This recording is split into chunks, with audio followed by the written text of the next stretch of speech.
All right, shall we go into D&D? Yes. Yeah. All right. Who wants to recap? I can do it this time. Alrighty. So we began having exited the tent of our new favorite fortune teller who knows a spooky amount about us in the Vestrani encampment. And we started asking questions about some of the things she had said, and also, trying to figure out what a wise next course would be. Some of us more subtly than others. When we finally sort of wound down and went to, we found out like some useful things, like for example the existence of a ruined city off to the south. But not like bang on answers to the stuff we wanted to know. And we went to sleep, and when we woke up in the morning, there was a surprise for us under Courage's pillow, which was the doll that Mad Mary had been clutching to herself. And we recognized it was the same doll. Beatrix very unwisely sort of paraded the doll around the encampment and was like, "What's Blinsky? Who left this doll?" No answers were forthcoming. Everyone looked very confused. So she stabbed the doll to death. Partly to see if there was anything in there, and partly just, because she felt like stabbing something. We went on our merry way and had our first combat in quite a while when we approached a crossroads, and we saw a body hanging from the gallows at the crossroads, and Elandra believed that it had her face, which none of the rest of us saw. As this was occurring, 2 zombies lurched out of the woods, which we dispatched, and we kept walking, encountered a windmill that smelled to some of us like delicious buttery pastries and to some of us like nothing. Remembering that we had been warned against the windmill and also not smelling anything, Beatrix said, "Hey, let's not.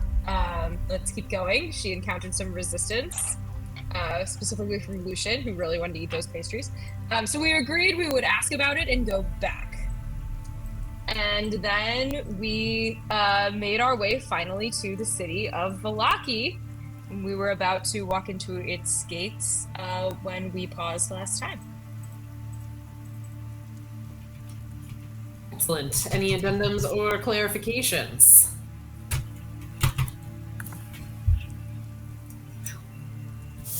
Right. So you have approached the gates of Vallaki. As you walked up, you saw these sturdy iron gates with a pair of shadowy figures standing behind them, and planted in the ground and flanking the road outside the gates are about 6 pikes with wolves' heads impaled on them. Just to remind you of where you are.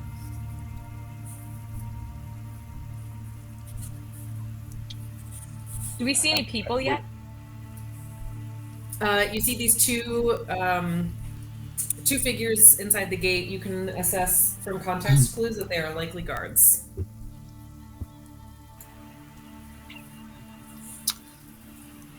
What? Are these heads to warn the other wolves? Does it work like that? Maybe they're not to warn the wolves. Maybe they're to warn whoever controls the wolves.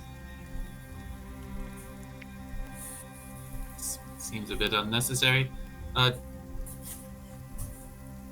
Excuse me, person by the gate.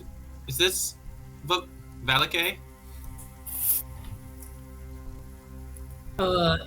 Yes, sir, but we say Vallaki here. Oh, that's cute. Are you looking to come inside? Yes, and none of us are wolves. Yeah, that's just from a festival we had last week. A festival. How do I know? Yeah, festival. Festival of what? Festival? Of course, Emily has immediately forgotten the name of this festival. Yeah, it was the Wolf's Head Jamboree. Oh. Is there no population of wolves here? Why are you killing wolves? Well, they're spies of the devil. And, we like to have a good party around these parts. So we have pretty regular parties around here. And so this was our latest theme.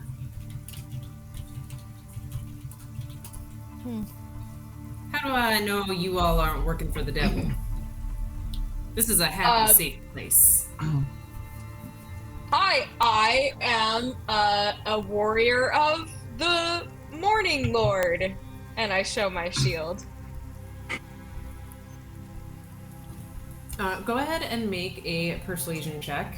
Is anyone doing anything to assist her with this argument? I'll cast guidance. All right. Here I go. 12 and 17. 17 plus 5. Woohoo! I will take it. 22. Well, aren't you just the cutest? Says the other guard. You come on in now. Come on in, and they'll open up the gates for you. I'm gonna sort of say out of the side of my mouth to Courage, nobody's called me cute since I was about 14, but okay. Keep walking in. Where are you travelers from? You're coming in through the eastern morning gate. So you coming in from Barovia? Yeah, we stopped in Barovia, and we've got a couple of Barovians with us who are trying to escape the attentions of the devil. But we're not from there. We stumbled into your land from where we are from, and we're not sure how to get back. And where is that exactly? Where you were from? Oh, Faerun! Have you ever heard of Faerun? I'm from Liamsholt, Sword Coast. Oh, you must know that bard fella. What's his name? Slavomir? Slavomir's like, something with an R. I don't remember. But if you ask at the Blue Water Inn, I'm sure they will tell you.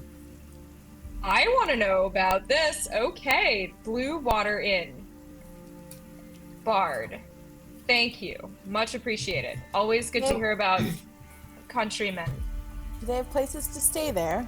Rooms available? I assume they do. We don't have that many travelers that come through these parts. But yeah, you just take this road straight through town, and you'll see it on your right. You can't miss it. Big sign. Excellent. Great. Thank you very much. You've been so helpful. You're welcome. You all have a blessed day. Walk in the light. All will be well. And they close the gates behind you. And yeah, you've got a big, clearly a big road ahead of you. Sort of a central road, and you can see little, smaller roads branching off of it. Are you walking through town? Yes. So as you walk through town, you'll notice there are a lot more people around here than there were in the village of Barovia. They seem to be going about their days. Folks are smiling. Yeah. Does it look? Do the buildings look solid and well cared for? Definitely better than Barovia, village of. I don't know why they did this. Anyway, definitely better than village of Barovia. Things still look old, but in better condition. Mm-hmm. And it varies, of course, like it would with any town. Mm-hmm. Does this appear to be sort of like a main shopping street? Are there stores and businesses on this street? Yeah, so shortly after you pass through the gates, as you're walking through this main road, you pass what is clearly a stockyard and warehouses that looks like it's a business. Not like creepy, not like industrial warehouses, but more like a storage unit building. You walk through, you you sort of pass like what looks like it might lead to an open like outdoor area also on your left. And you can see as you're getting further into town that there are more businesses along this main road. Well, this certainly feels different.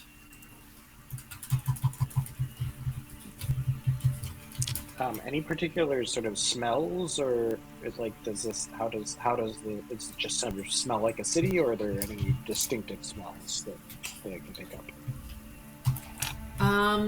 Nothing distinctive.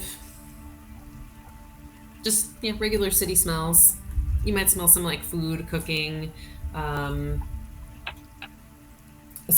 perhaps some animal waste when you first came in, as you're like in the more outlying areas of the city. But yeah, for the most part, normal city smells. Were there only guards by the door? Are there like, what type of people are walking around? Any other guards, security, that type of thing? Most people look to be just civilians walking around town doing their business. As you get closer to the center of town, you'll see a few guards mixed in, but it's not like an intense police presence. So everyone seems calm, chill, nothing exciting going on. Yeah, not very obviously, not very clearly.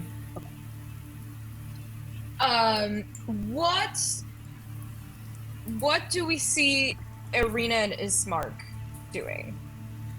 They are looking around at these, like they've never traveled, as they mentioned to you. They've never left the village of Barovia. So for them, this place is like mind blowing. There's so many people. It'd be like going from a tiny rural village of like 200 that's been abandoned, like largely abandoned, to New York City kind of thing. In terms of the culture shock. And they're like, oh my God, this is just a few days travel from our home. Look how different it is. They're just like looking around in wonder. I'm going to turn to them and I'm going to say, was there anywhere in particular you wanted to go? Because I think otherwise we'd just go to this inn and see about a place to stay. Well, how much time do we have before night? It's late afternoon right now. So maybe best to get settled first. But I think there was a question, Ismark, about whether it'd be worth trying to talk to the leadership of this town. Both about whether they can help in Barovia and whether they could help you and Irina right now. Did either of you have any contacts here in the city, or did your father, before his passing, are there any names you might be able to relay to us that we may be able to speak with while we're here? Ismark says, well, I don't know anyone personally, but I know that the burgomaster here is Balakovich. Vargas, I believe, is his first name, but we didn't have actual contact. We just kind of generally know who the other burgomasters are. What was that last name again? Vargas? Balakovich. I'll put it in the chat. Well, seeing as how you will be in need of longer-term lodging than perhaps an inn could provide, it may behoove us to speak with this Burgomaster Valakovich as soon as possible to find you and your sister a more permanent place to stay here in Velaki. Should we ask one of the guards where we can find? Great idea. Anyone want to volunteer? Yes, is there a Burgomaster's hall that we're aware of?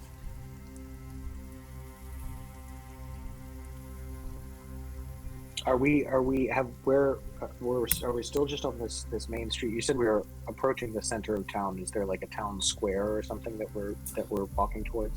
Yeah, so the town square, you'll see, so I would say, like, as you sort of come to the center of town, you will see the Blue Water Inn on your right and a sign for that.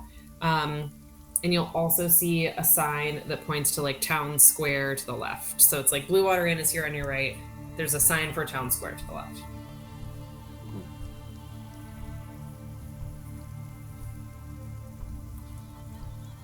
And are there any? So there, you said there are some guards or town guard around. Yeah. All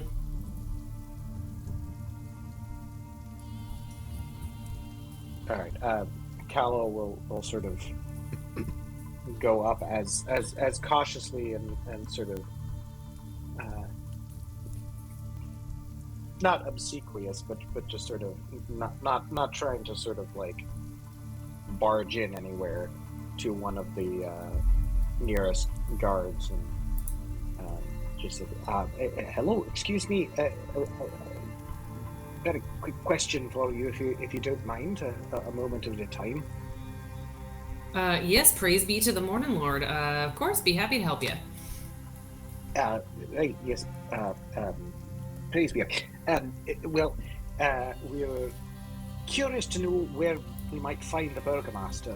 We are here with the Burgomaster of the village of Barovia on a sort of I suppose you could say a diplomatic mission, if you will, but Burgomaster to Burgomaster, they do desire to have a bit of a conference. Where might we find the esteemed Valakovich? Oh, yeah, I guess he's always happy to welcome guests and visitors. You sound important. You know, I don't know if coming in at the evening is he'll be at home. He might actually be at the church within the next hour or two. In fact, I think that might be the best place to catch him given the time. If you go there around 6 p.m. Yeah, that would be the Church of the Morning Lord, yes. Yes, sir. Church of the Morning Lord. St. Andrew's is our church here in Vallaki. If you just take this road all the way down to the towards the western gate, and he'll point basically straight ahead on the road. You'll see it there on the right. You can't miss it. And Father Vargas frequently comes in around 6 p.m. Or so to give his nightly sermon. What was the name of the church again? The Burgomaster gives a sermon. Yes, sir. I see. So he is a cleric of sorts. Yeah, I mean we had Father Lucian Petrovich before, but he went missing a few weeks ago, and the Burgomaster stepped in, so he's Father Vargas now. I see. Well, thank you very much. That seems as though that may be the best course of action for us. Let me confer with my colleagues here. But thank you for your help, of course. You're welcome. Praise be to the Morning Lord, and may all be well with you. And with your spirit. He kind of gives you a puzzled look, but Callow will head back to sort of the group and look at everybody around, and maybe particularly directed towards Lucian, and sort of say, "Awfully friendly bunch around here."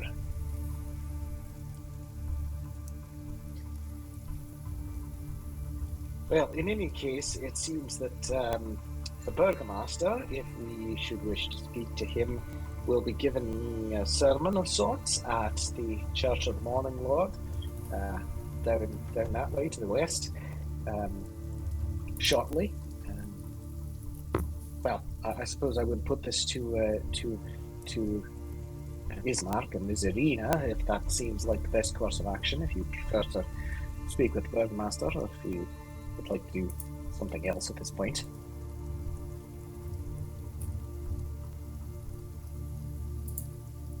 Before we do that, can y'all just come in a little closer? I just want to ask a question. Do you notice, if you look closely at the people, do you really think they're smiling for real? looks like they have a bit of terror in their eyes, and it looks like they're a little bit dead inside. Do you guys see that? Dead inside. Do we see that? Yeah, I don't take know. a look. Do any of us see Yeah, that? Courage would like to Look take a look. closely. Look closely. So as you guys look around, go ahead, if you're interested in looking, go ahead and make insight checks. Looking at people. All right, Courage, you think everyone looks really happy. You're like, I don't understand. They are all smiling? It has a +6, so 13. Oh, okay, sorry. All right, is anyone else rolling? Yeah, I rolled 3. Oh. Never mind, Callow, that goes for you. About to like not be happy. Smiling. What else could that mean? Courage and Lucian, I would say looking around, you don't necessarily notice the terror that Elandra described, but you do notice that some people's smiles look kind of fake, like cheerleader smiles, like. So Lucian's going to specifically look for anyone that is similar to the barkeeper that we saw in Barovia. That kind of soulless, just kind of locked in the motion, lockstep, cleaning behind the bar, repeating the same phrases, that kind of thing. Do we see anybody with those kind of behaviors? Like any indications of the people born without souls that we've heard about in Barovia? Mm-hmm. Sorry. Yeah, I would say like most people actually don't seem to be like displaying great personality around you, and they seem to be going about their business, but with these smiles on their faces. Like you don't hear, people talk to each other, but you're not hearing like silly banter or like seeing any sort of offbeat behavior. Like people are clearly going about their days. Just, I don't know. Say something, Sally. No, we didn't. Okay. I haven't heard you, I Sally. heard her talking from the other room, but could not actually hear her through the mic. Make sure you have the right mic source checked. No, I know, but like, I keep having the Teams issue. That's the official in the FAQs. Yeah. I mean, it's clearly a problem, that some sort of problem that Alchemy needs to address. Sally, I think you see the same. You see the same as Courage and Lucian. Like definitely some fake smiles. You don't notice people looking scared. Yeah, Elandra, it seems a little off. Yeah, I'm realizing that I see some people with just terror in their eyes, and they look a little dead inside.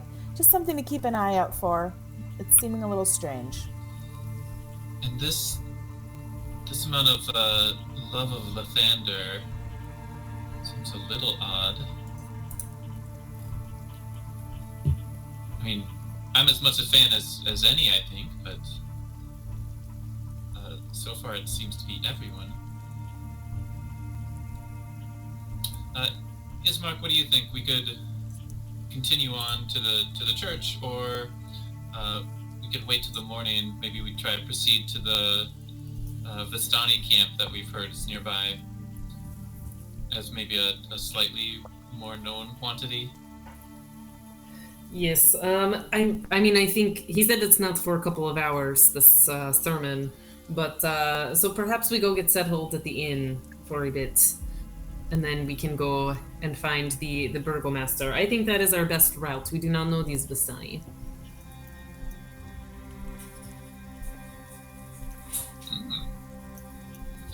While we had paused and begun to look around, kind of searching everyone's faces, is there anyone showing interest in us? Does it look like anyone's watching us, or are we anyone focused on the group of? I mean, we're standing in a circle, staring at everybody, clearly from out of town, asking for directions. Lucian's going to pause for a minute while the conversation is being had with Ismark about where we should go and what our next step is, and he's just going to focus on the crowd. and scan it slowly and deliberately. Sure, make a perception check.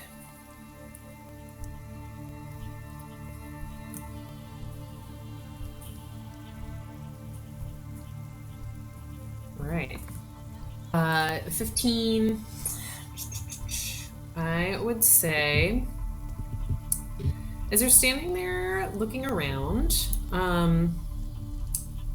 so most of the people do seem like these soulless folks, right? As you're watching them, they're not paying attention to you. It's almost as if you don't exist. Like, whereas normally you think even like this town is really big for Barovia, but it's not actually like that big of a town in general. That like newcomers would normally be noticed, especially given what the guards said, that like maybe they don't have a lot of visitors here. So it does strike you as odd that that very few people are paying attention to you. You'd say like maybe 1 in 10 kind of glance y'all's way and like give you more than just like what's the word? Like when the eyes sort of pass over you. But you also, the longer you stand there and think about it, the more you feel watched, but you don't see anyone watching you. Does that?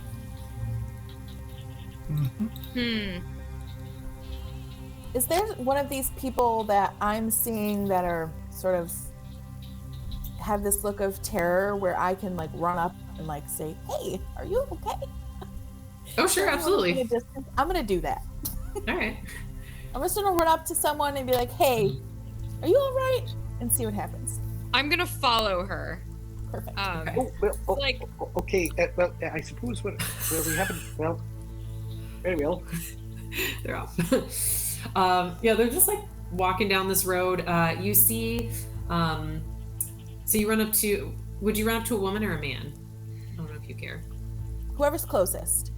All right, we'll say you run up to this woman who's carrying like a bundle of sticks. And as you run up to her, it's like her eyes don't necessarily track you until you're in front of her. And she's like, "Oh, well, thanks for asking. I am fine. Thank you. Praise be." I'm gonna say,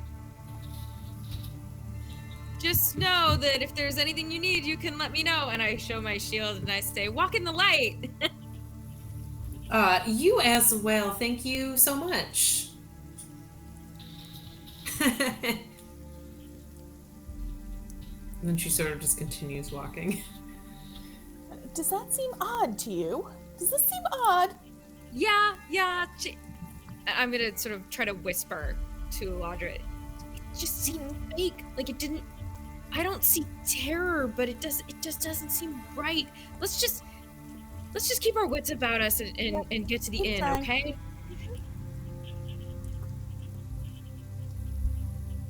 Do we have directions to the Blue Water Inn yet? Back to the group. You guys are basically standing in front of it. Oh. Why don't we get off the streets and try to procure some rooms and decide our next course of action, because this shit's a little creepy.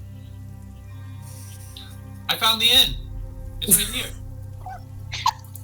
Amazing. So, Courage, you look over and you see this large 2-story wooden building with a stone foundation. It's got a sagging tile roof.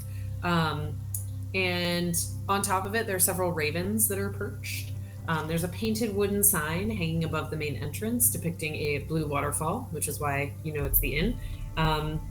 There's also a little like moss-lined well in front of it, very cute, very cottagecore. There's smoke coming out of the chimney, so the lights, you can tell the lights are on. How many ravens are we talking about?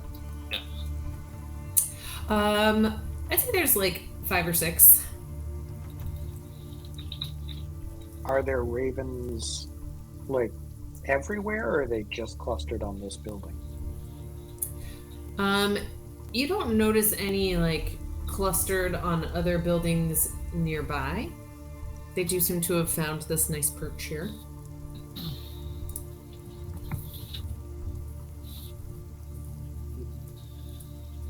Well, onward. All right. As you go ahead, sir. Go in the inn.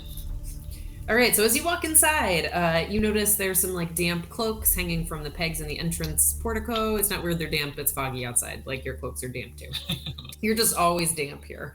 The tavern, so you walk in, it's clearly like a big tavern. It's packed with tables and chairs, sort of arranged in this like haphazard fashion. There's a bar stretching along one wall, which is underneath a balcony. And you see that there's like a staircase that leads up to that balcony along the north wall. And then there's another balcony overhanging an entrance to the east. All the windows have thick shutters and crossbars, but the shutters are all open right now.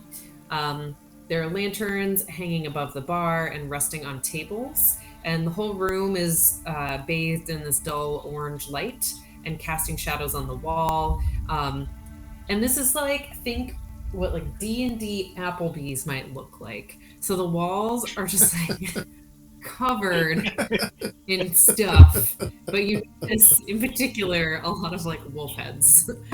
Is it like Taste of Telltale? Yes, Taste of Telltale, but we're not actually talking medieval times here. There are no knights that are going to perform. Any signs up about buy one, get one? Any BOGOs? Any BOGO BOGOs. cocktails? If you approach the bar, perhaps you will see a BOGO. Any patrons or customers of note? Or, what people are in here?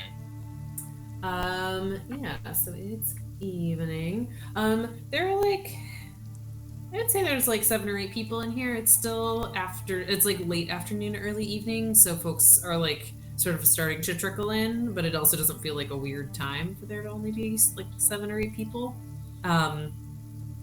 You see a woman standing behind the bar, who's clearly like the barkeep.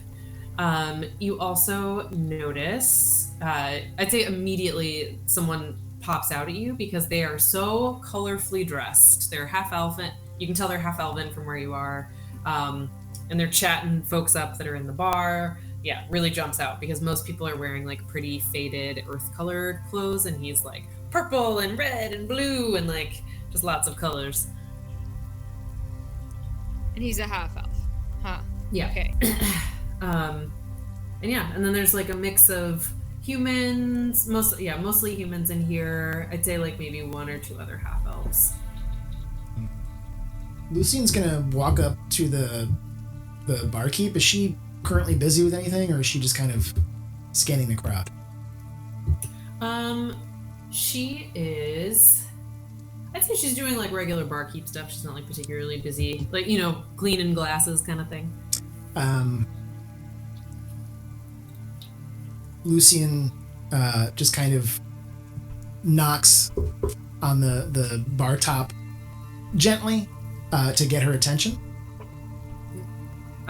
She'll look up and see you. Well, welcome. What can I do you for? So I am interested in seeing if you have some rooms for my friends and I for the evening, and maybe some drinks and food as well. We have just traveled into the city and are looking for a place to stay, and your fine establishment was recommended to us. Ah, well, absolutely. We would just be thrilled to host you. We do have some guest rooms. How many of you are there? There's 5 of us. 7. 5. Don't we have 2? Well, Plus 2? yeah. Sorry, Ismark in Arena as well. 7 of us. Ah, okay. Well, I think you're probably gonna have to take a few of our rooms. So we've got two sets of rooms that have 2 beds in them each. And then we also have another room that has 4 beds in it. So I believe, but we've got a price of 5 silver piece per bed. Doesn't matter which room you're in. And that also includes some beet soup and fresh bread for dinner. Making myself right here. So that was there's rooms with 2 beds and a room with 4 beds. Yeah, there's 2 rooms with 2 beds each, and then there's a room of 4 beds.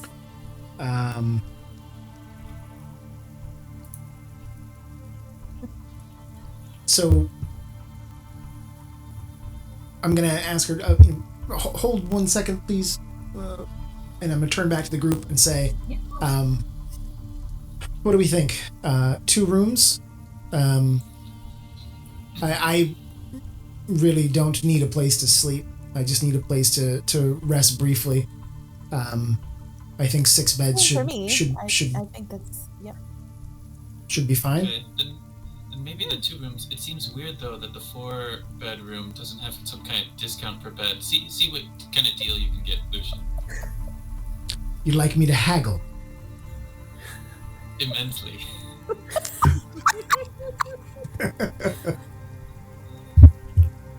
I'm gonna turn back to her and say, we'll take the 2 rooms and just hand her 30 silver. Okay, so you want the 4 and the 2? Yes. Okay, that sounds great. What's your name, by the way? You know, we like to register our guests here at the Blue Water Inn. Callow will just sort of jump up and just kind of like tug on Lucian's cloak just for a second at the sound of that from the back and just kind of I'm gonna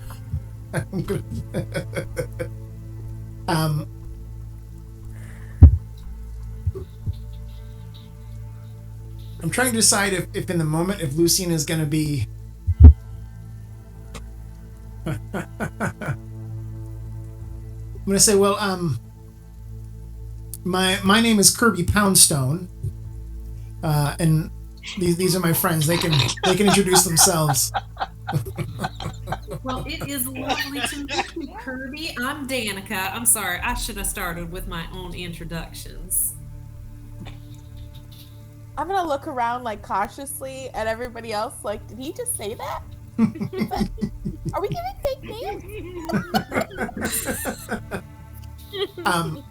While Danica is talking, Lucian, even though I keep looking back to the group and asking questions, and Callow is pulling on my cloak, not trying to do it too intensely, but he is studying Danica to see if she exhibits any of that same kind of soullessness, or if she seems to be one of the 1 in 10 that is behaving normally. I would say I won't even make you do well, actually do an insight check as long as you don't roll an out one, I'll tell you.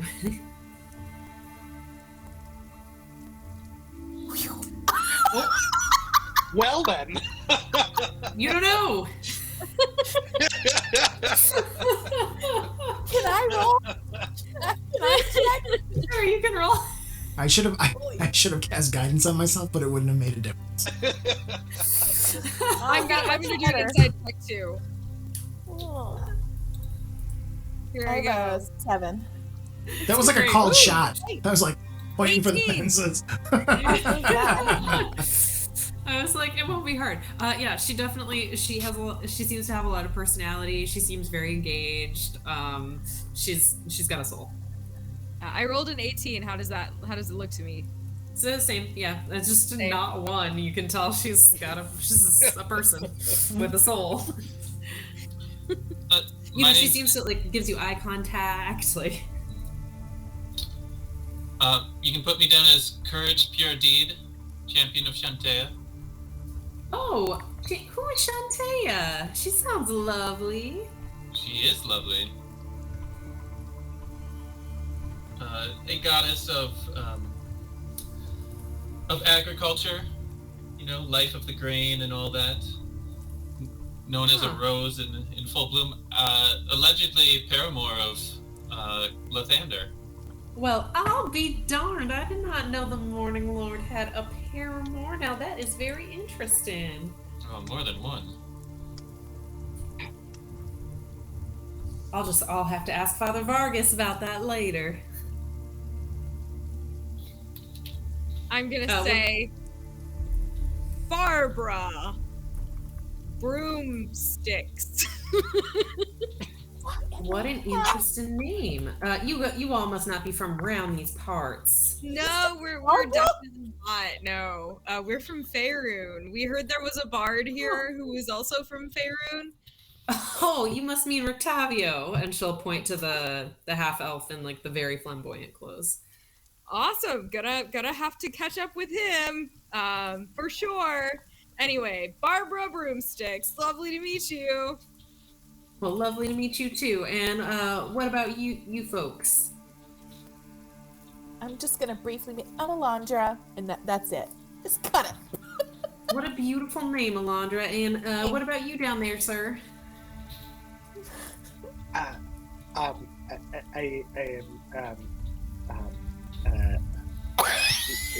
Hieronymus Callow.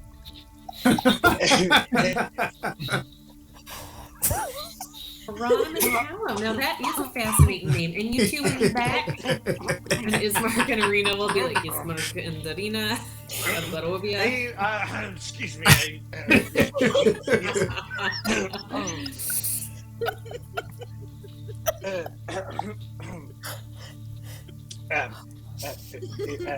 Johann Schmidt.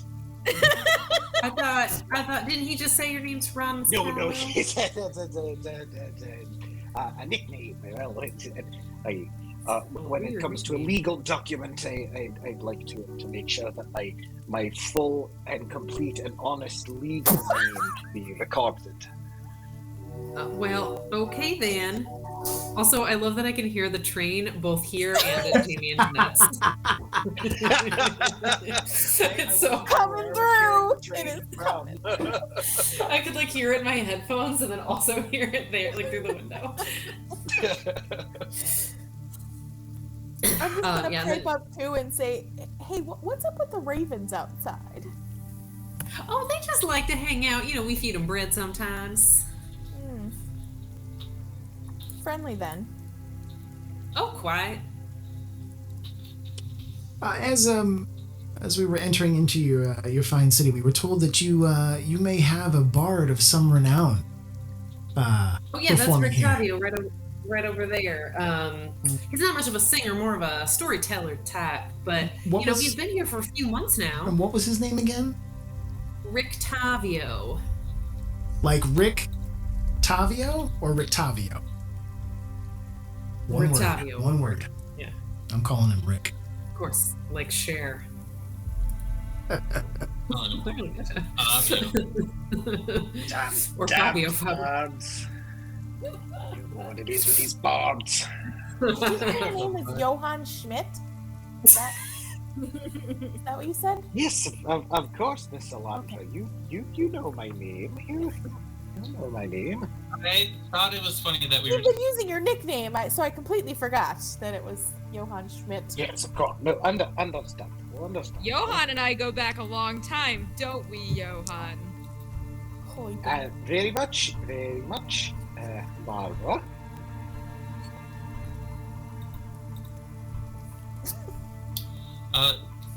Well, maybe This we is should- honestly amazing that she has not made us roll deception checks.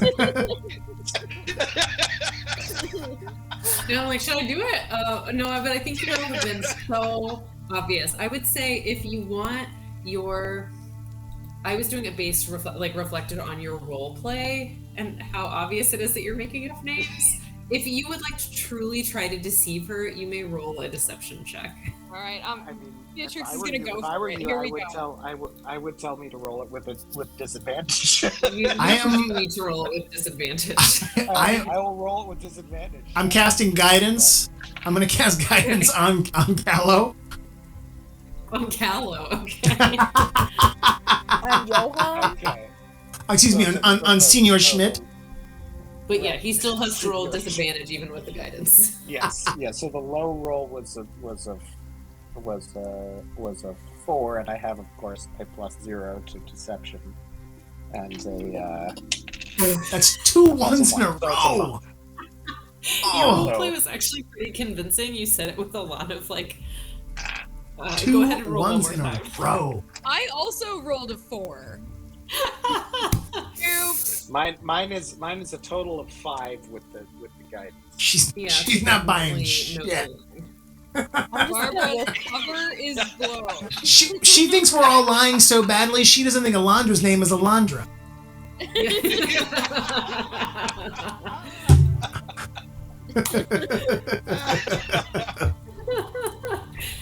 She did roll well on insight, so amazing.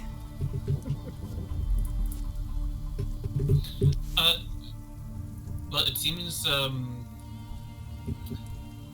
Danica, are you here all night?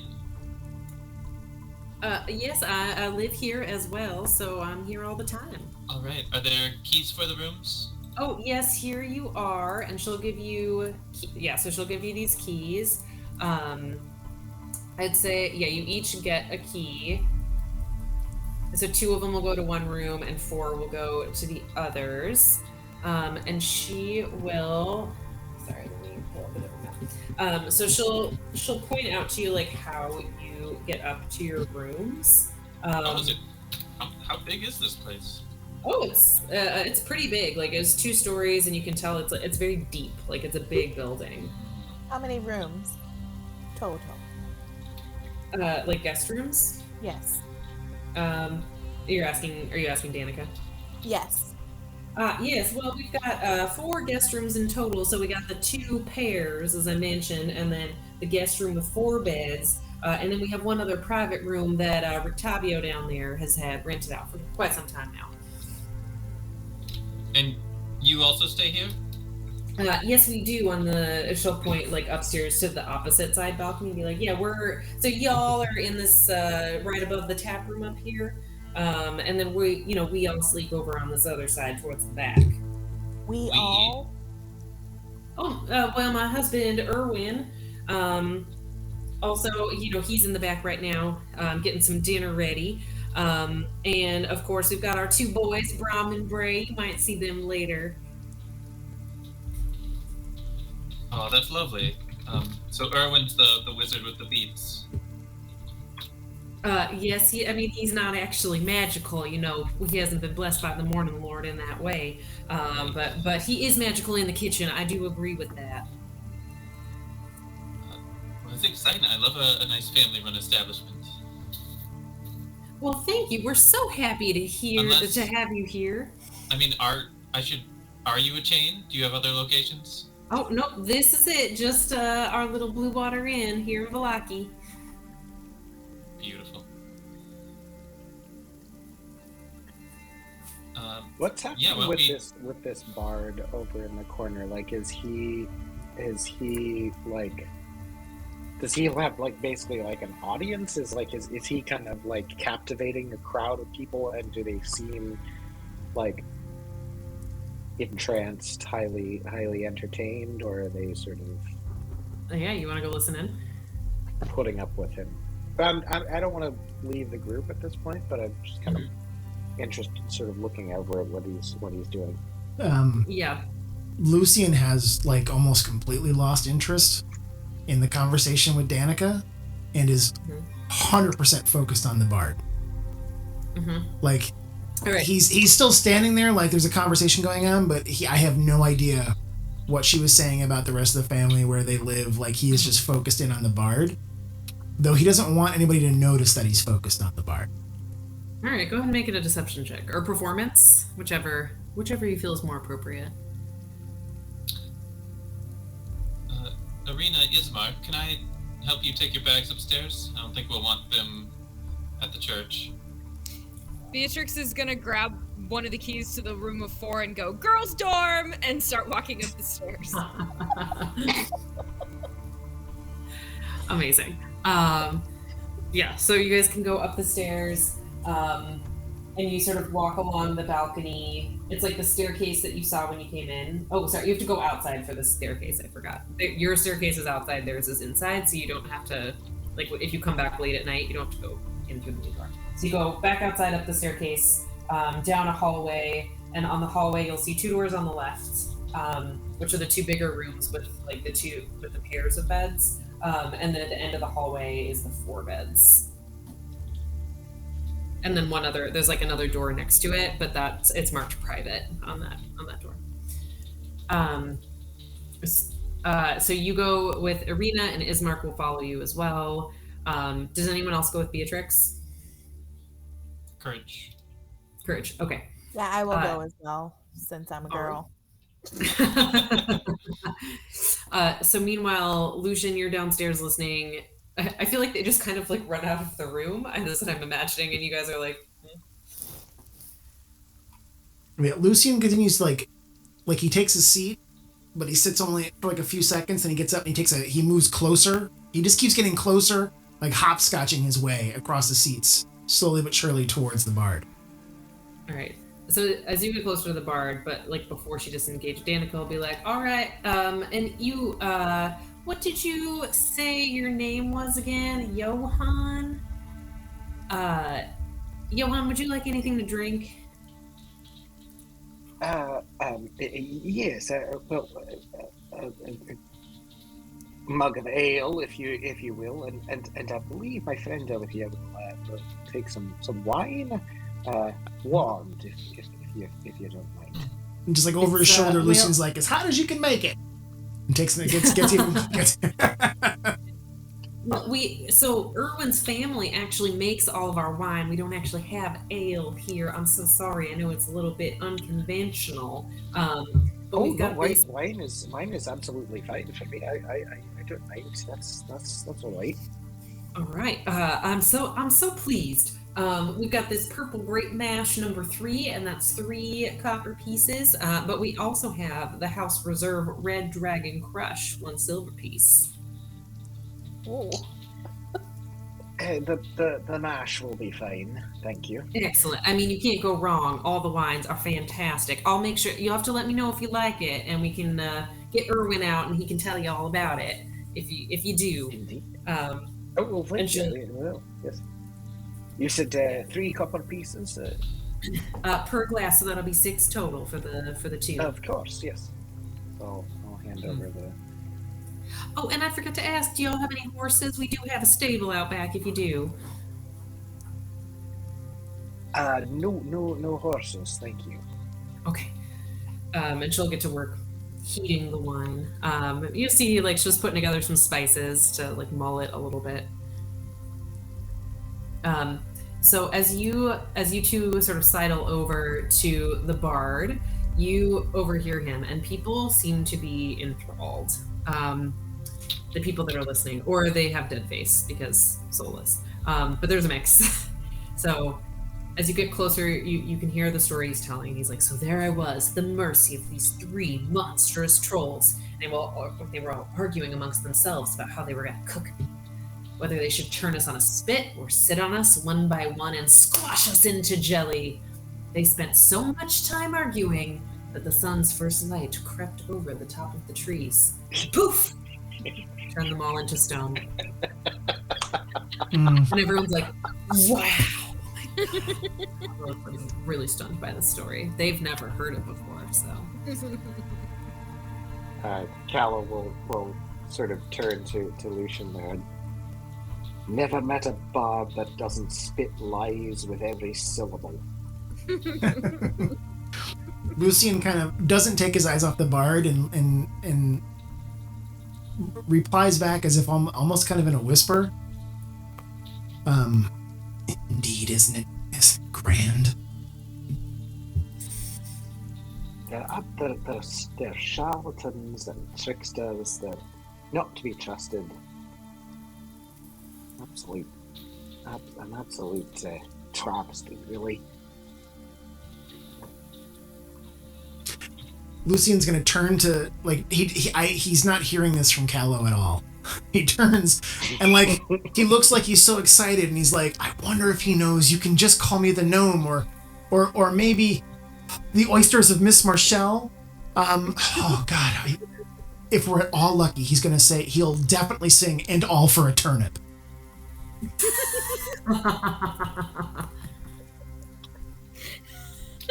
Didn't take you for such a fan of the popular tunes. Lucian does hear that and immediately, and he's pallid at the best of times, but immediately, like, cheeks go rosy red in his guilty love of body bard tunes. And no judgment there, I suppose. It's a bit of a guilty pleasure. I'd love to say that I'm just simply a lover of fine arts, but the truth is, and he kind of looks around the room a little bit, making sure no one else is hearing, and leans into Callow and tells him, the naughtier the song, the more I like it. Well, I can't say that I don't have a bit of an appreciation for ribaldry myself, but well, it's just the type, you know. These bards, I've known them to all be swindlers and thieves and con men. I suppose there are honest artists among them, but often, in my experience, I have heard they simply go from town to town, playing tricks on the locals, betting who they will. It's a bit of a stereotype, if you will.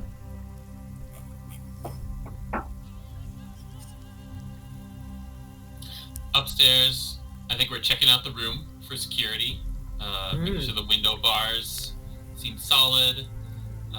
Courage will be saying, so maybe we put Arena and Ismark on the central beds, and Beatrix, one of us can be on the window side, one on the door side. Maybe there's a nice spot for Elandra to perch to keep watch. Yeah, Sounds good to me. All right. I think I can share a map of this if you be easier to get a sense of the layout.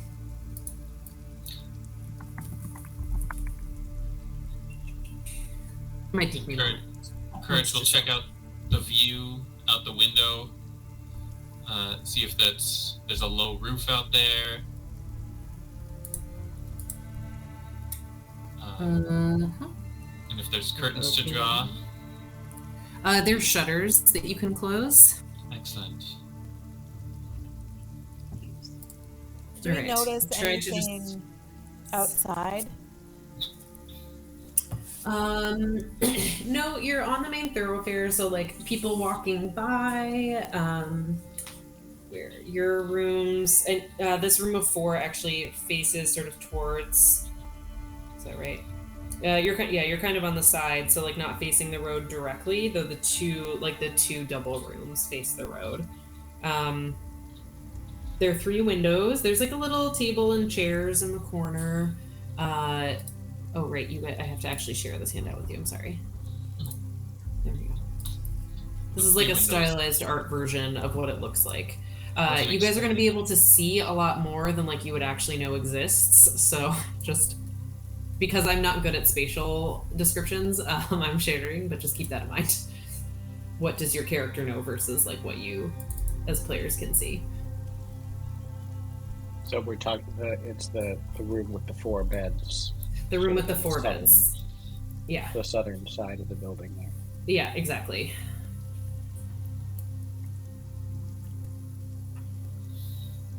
And then which of the 2 rooms with the 2 beds did we get? The one immediately next to, like, sharing? Yeah, the one immediately next to you.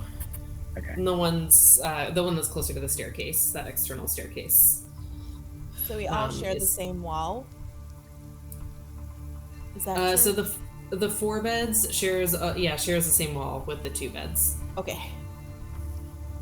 We're basically in the 2 rooms in like the bottom right hand corner of that top floor. That's right. Yeah. Yep. Okay. Looks like Callow, Ismark, and I are going to have a pretty spacious room. Yes. are we going? So, like, as you guys were discussing the arrangements, as Mark was like, I thought this was going to be the girls' room. I mean, I'm happy to stay in here with Irina, or we can take a room, or whatever is best for you all. But I would say better to keep you with your sister, and better that you two are in the room with others. okay, but if we are doing slumber party, do I get to do nails and makeup and things? Is this, I believe this is what happens? I thought we were Would you gonna like to do that? Is that something you enjoy doing? Yes, of course. I just, I'm burgomaster and I must be respectable, so, I keep it on the down low. thought we were gonna high school dance this, like girls on one side, boys on the other. Well, for these purposes, Ismark counts as a girl, I guess. I am no girl, I am a man. It's That was above table. That was not. Right, you guys are downstairs. It was not in accent. It was not in accent, so you know it's not not in game. But yes, that's a good point. It seems we might be staying here for a bit and getting some information. But if you two want to do anything to try to freshen up, I should do that too. And Courage will take off her armor and start polishing and buffing to try to look more heroic in this new town. Beatrix is gonna say, Barbara wants a drink, and she's gonna put her pack down. Barbara wants a drink. Does anyone want to join Barbara for a drink? And I'm just gonna say, is there a reason we call each other by different names? Do you know? Like, is there some secret thing going on while we're all amongst each other here? You noticed these people seem creepy and terrified. And she wanted to know a lot about us. And so I thought Lucian was smart to use Courage's real name. And I had to come up with something really quick, so I guess Barbara it is. Well, I will definitely try to remember to call you Barbara. Thank you. Is there like a nickname like Barbie or Barb? Why don't you come up with one, and then it'll seem more real? Barb sounds great to me. Barb. Raw. Awesome. All right. Barb is going to go get a drink. Barb. Who wants to come? Barb wants a cold and And can we divvy up the keys so Elandra and I and you have one, and perhaps Ismark and Irina have one? That sounds great. Excellent. Right. I'll join you for a drink, but I'm gonna just do some exploring around the places we can get to in here first. Maybe the hallways, maybe I'll wait for you. doors, see what's going on around here. Oh, sure. Okay. Yeah. So, Barbara and Courage going downstairs. No, Courage is... I'm gonna wait for Elandra to be done with her Okay. exploration, and then I'll go with her after she's All done. right. Irina and Ismark are tidying themselves too. Changing out of their gross travel clothes and. All right, Elandra. So, of the rooms up here, I don't know how much you can tell from the picture. So, from the staircase that you came in, there's a door to the room with the 4 beds that you're in now, and then the other 2 double doors. And those are the only ones off this hallway. But looking across the balcony, you can see another 3 doors, across the way. But the balconies don't connect. Mm-hmm. But you know that you could get to that. Else? Anything else? I mean, to get to that balcony is an internal staircase that comes up from the tavern. Okay. I would say if you're looking off the balcony, you notice people are clearly really into Brictavio's stories that he's telling. Still. Okay. Yeah. Oh yeah. He's continuing to entertain. You hear something like a story, and Lucian, you'll be really into this downstairs. At least I imagine you will be downstairs about a young apprentice who starts working for a big herald's company and meets the boss and falls head over heels for the boss, and the boss proceeds to stalk her and teach her the ways of the world. And it is a very dirty tale that he tells. You know, she tries to leave him at one point because the relationship is just too intense and the power differential is too much. But he finds her, and with his fabulous carriage, multiple horses. I didn't read any further than this in that particular story because I was like, no, this is really fucked up. Anyway, there are chains and whips, but like in an exciting way. Lucian is going to sip at his wine and turn to Callow and be like, whatever vintage of Herb Ertlinger's fruit wine this is disgusting. But he is so saucy. Do I hear this upstairs on the balcony? Make a perception check. I really want you to. You like flute line as much as I do. The next time. Yeah, so yes, you hear Lucian say sassy. My jaw's gonna drop because I've never heard him act like this before, and I'm just gonna run back to the room. We gotta get back downstairs. The next time that Lucian sets down the glass of wine, Callow is just going to very, very subtly just kind of grab it and kind of slide it away from him.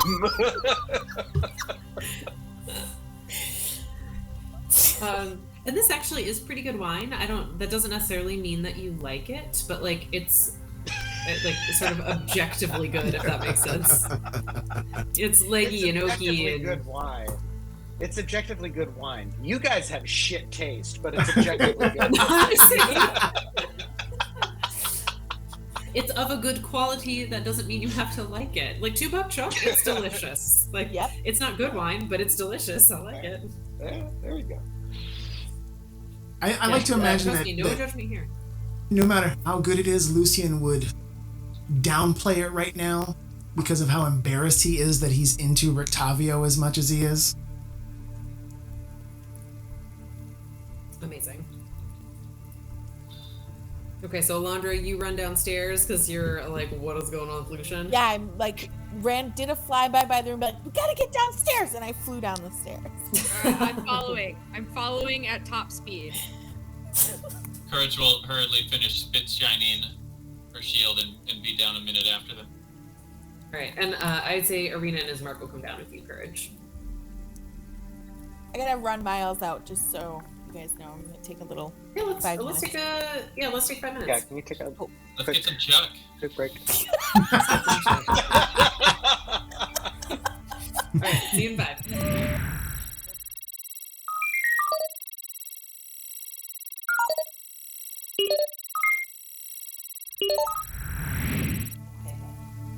Alright, so we're at the bar. I'd say it's like about 5 o'clock now. So sermon starts in about an hour. Y'all are downstairs. Arena and Ismark are with you. And Danica will check in to see if you want to go ahead and have your dinner now. Yeah, I think so. I could I'm eat. curious how Beatrix and Elandra and Courage like came down the stairs, because like Elandra had just been like, we got to get downstairs now, and did not give any information to Beatrix and Courage. So I'm curious how they all entered the like tavern area, the pub area, and whether that caused any sort of reaction. I think Elandra said that, and Beatrix was like, yeah, let's go. Courage was still cleaning up a bit, so she and Ismark and Elandra follow in like a few minutes behind. And we have that outside staircase out to the door, and then come back in.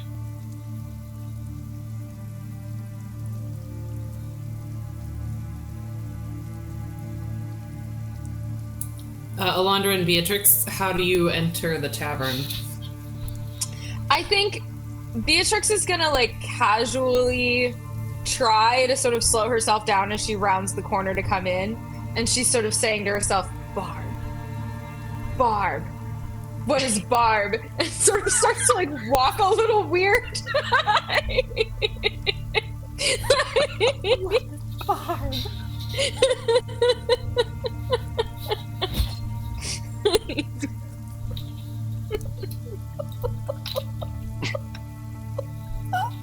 I would say Danica notices you walking weird, and she'll come over and be like, "Honey, if you have any issues with like the stairs, we can try to arrange something else. Because I realize this is not like a very handy capable facility, but also there's an outhouse out back. If you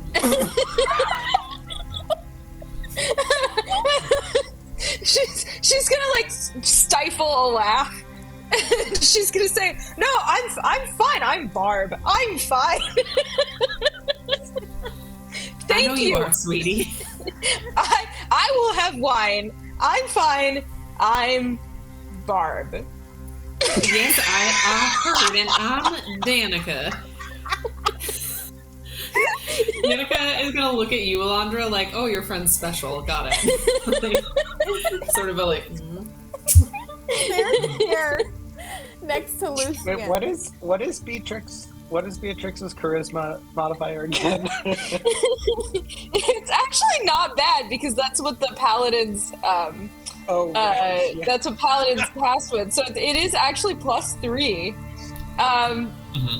So hopefully this is coming off as endearingly dotty. I think so. You said you wanted some wine. Would you like the Purple Grape Mash #3 or the House Reserve Dragon Crush? Oh, Barb loves a dragon. Wonderful. All right, I'll add that to your tab. 1 silver piece. And Thank just go ahead and subtract that. Yeah. Is there a chair and next to Lucian? Yeah, I'd say so. I'm gonna go darting towards it and sit down.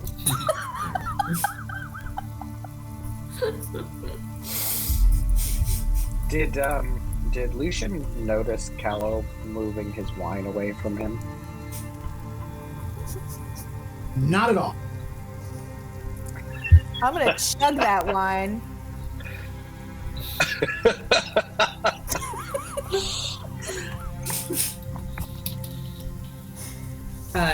Danica will come over a moment later and bring you both a Dragon Crush. Yeah, Beatrix and Barb and Elandra. I'll chug that one too.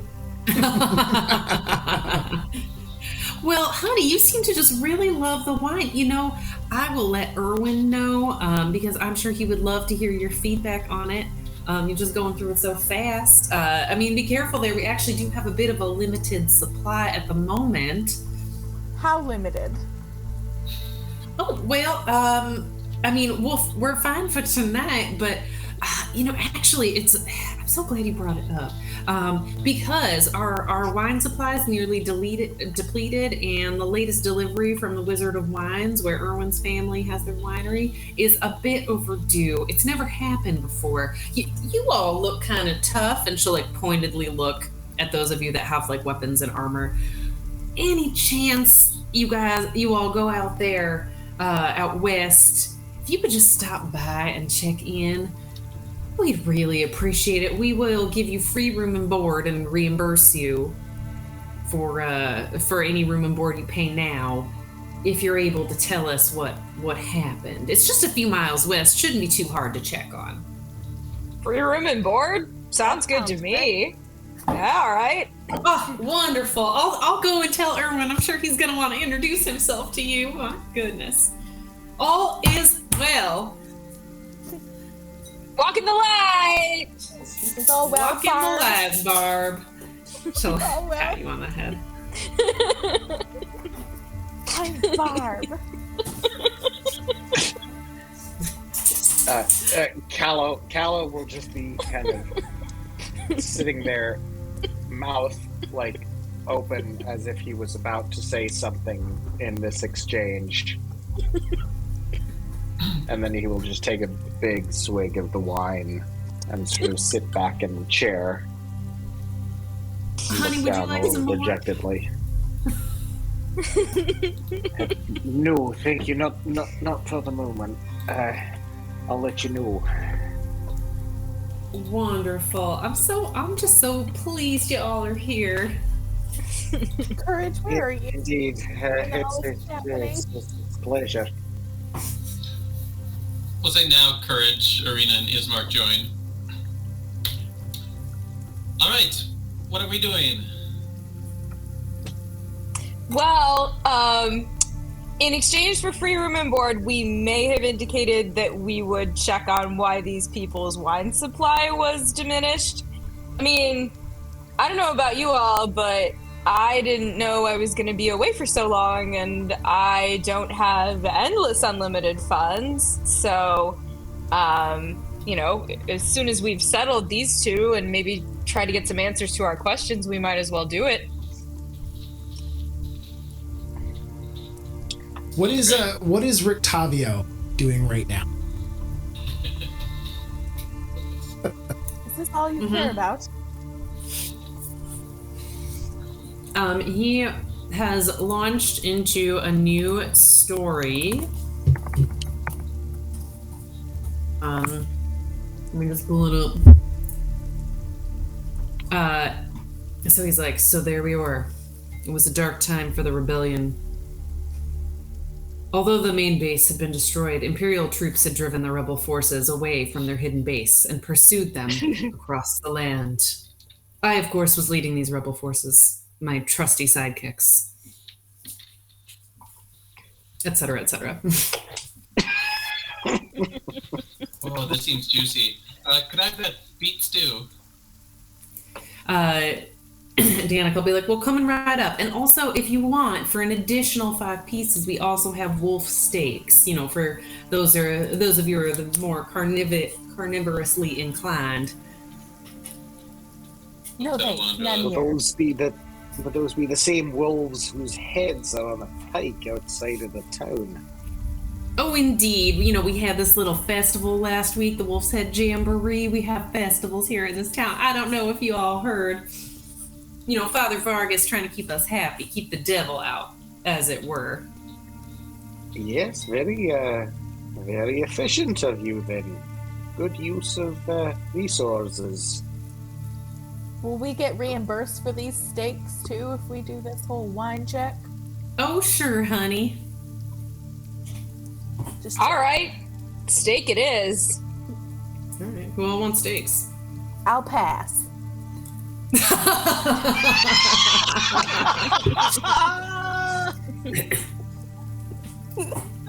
Aren't you a clever one?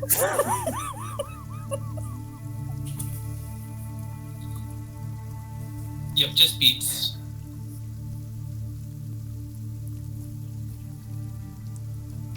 Right. Anyone else want steaks? Just Beatrix. Okay. Just Barb. Barb? Just Barb. Just Barb. Just Barb. Just Barb. Just Barb. Barb. Oh, you know. Shame to waste good meat. I just think I'm gonna barb. Barb's gonna barb. So how about when this fellow finishes this story, we see if we can buy him a beverage and chat with him a bit before we go. Sounds sounds good to great. me. So there I was, with a sorcerer, a rogue, and my bugbear companion, as well as 2 constructs, and we had to rescue a princess from the clutches of the evil warlock, who was once a student of the sorcerer.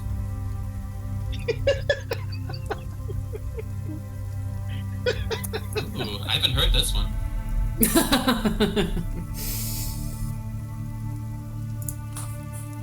The continuation of the previous story. And eventually she also brings out, you notice Danica will bring out some soup for Octavio, and like the other patrons kind of look sad, like, oh, you know, as he wraps up the story. And he's like, well, I must eat. I have to keep my strength up, as it were. Danica, the usual, please.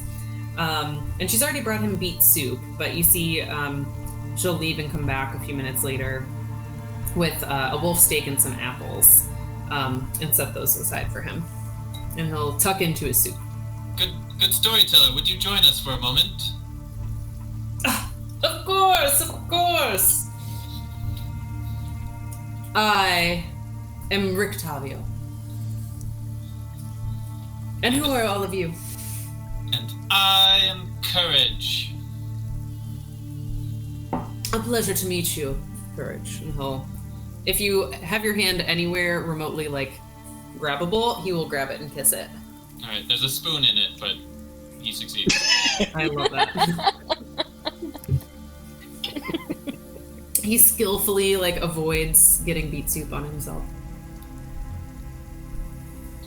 And these are my companions.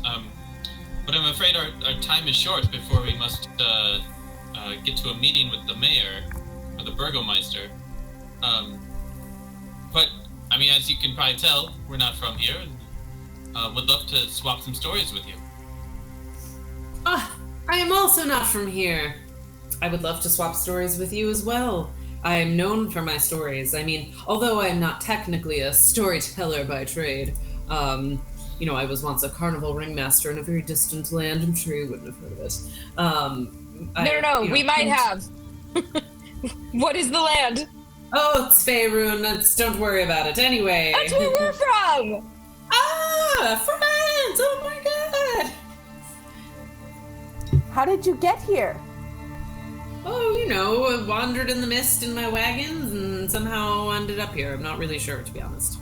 Do you have plans to return? I would certainly love to return, but I haven't figured out how. Have you? No. We are trying to find out. How long have you been stuck? A couple of months. But, I'm really enjoying spending time here. The locals are friendly. Parties all the time. Parties all the time. Parties like this Wolf's Head jamboree or whatever it was. Precisely. That one was a little gruesome, but usually they're more fun. That's funny. From the way we came into this land, it was not a party. We came on the side of Barovia, city of, and it was bleak. Tell me more, darling. Courage will give some broad generalizations, while not trying to put down the place with, especially with Arena and Ismark there, but to try to give a bit of paint the picture that all is not well in this land.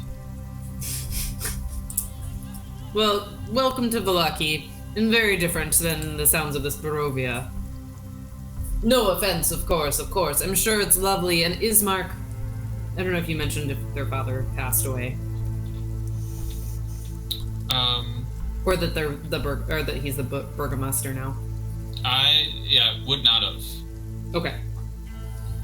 I'm sure you two will find ways to improve upon your village, but you live here now, and you can join in the revelry. Can you tell us a little bit about the other parties? Aside from the wolf one? Oh, they're always very different. But usually trying to glorify the Morning Lord. That's what we do in this town. I mean, yeah, I serve the Morning Lord, so this has all been really interesting. Well, there's actually one coming up in just a few days. It's on Thursday, I believe. It's going to be the Festival of the Burning Sun. They're going to burn a big effigy of the sun. It should be fabulous. Oh. All right. Today's Monday. Of course, that explains it. And so what have you been spending your time with here since you've been stuck these past few months in Barovia? We having just arrived, we haven't really had much time for anything other than getting our bearings, as it were. But you seem to have garnered quite the reputation for yourself here. Ah, well, simple town folk, many of them never leave, so I tell them stories of the outside. A fabulous story. Have I told you the one yet about the manticore that grabbed my foot? Well, no, but maybe another time. Of course. Well, while all this conversation is going on, Lucian is trying to look to see if there's like some kind of a stage or if the bard has a pack or any... Really, he's looking for instruments. Is there any sign that this bard plays music? There is no sign that this bard plays music. The moment Lucian recognizes this, he's going to butt into the conversation and ask Octavio, what type of bard are you exactly? What instrument do you play? Oh, I don't really play an instrument, my fine fellow. I used to have a monkey, but that would play a little piccolo. In fact, that was his name. Made sense to me. But I befriended a lonely townsperson, and he really needed some company, so Piccolo is staying with him since Erwin and Donica have been so generous. And she smiles at him. But don't allow the monkey to stay with me here. So he's staying with this friend. But I myself, not musically inclined, only a gifted storyteller, and I work with animals as a carnival ringmaster.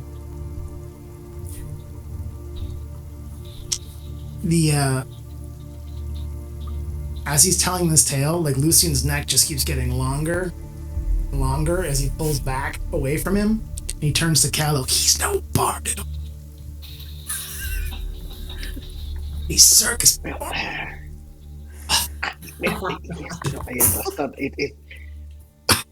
I understand that obviously the archetypal bard is an instrumentalist, a singer, a musician. But there are many entertainers.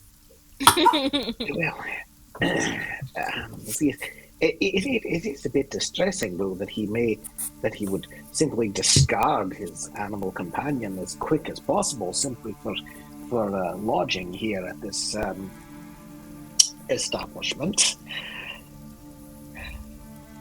Well, as I've said, these bards are they're not trustworthy folk. I wouldn't necessarily put much stock in the things that he says. But more of this later. Let's not be rude. Danica. Yes, darling. Can I get a refill on the soup? Of course. You do seem like one hungry woman. I will bring that on out. Indeed.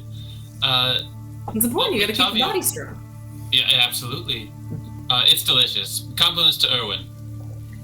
Absolutely. I'll pass them along. Was that a hint of wine? Did he use some wine in the cooking? Oh, you stinker. You found us out.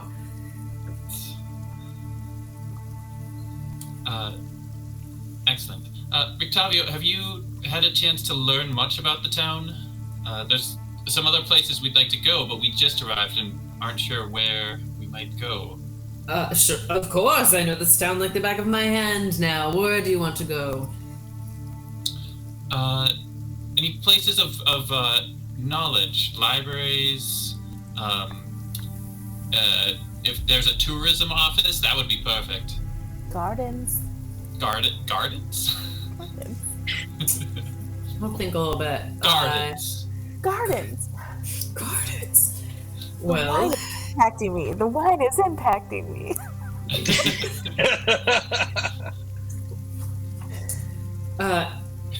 I believe the burgomaster's mansion has some beautiful gardens, if I recall correctly. But of course, you would need an invitation to see those. I don't think that should be a problem. And the Wachter house also, I think, maintains some fine gardens. Though I will warn you that Lady Fiona can be quite challenging. How do we get an invite to this mansion of the burgomaster? Oh, I'm sure you're coming from afar. I'd say just go to the church and introduce yourselves. He'll be there this evening. And if not, stop by his house during the day. And his house is quite easy to find. If you exit the inn and make a right, then make your first left and just take the road until you see the big mansion. No problem. It'll make sense if you're outside, kind of thing. It sounds like vague directions, but like it's clear. Yeah. I'm gonna lean in and I'm gonna say, does the word Blinsky mean anything to you?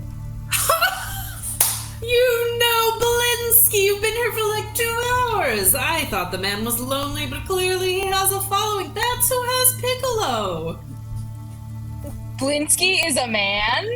Yes, Blinsky's a man, a famous toy maker, very famous. Blinsky makes toys? Blinsky makes toys. Actually, his shop is on the way to the Burgomaster's. Okay, we will have to pay Blinsky a visit. He would love that. We are definitely racking up the due.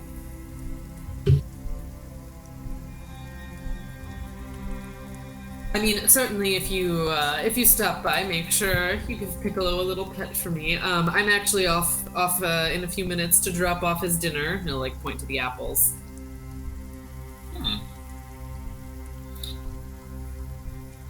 Any other fonts of knowledge? Libraries, sages? No sages in this town. Father Lucian Petrovich used to know a good deal, but he disappeared mysteriously a few weeks ago. I'm not sure what happened there.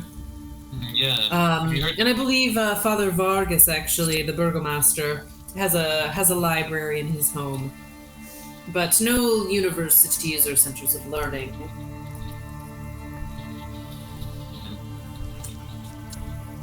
How do the children learn?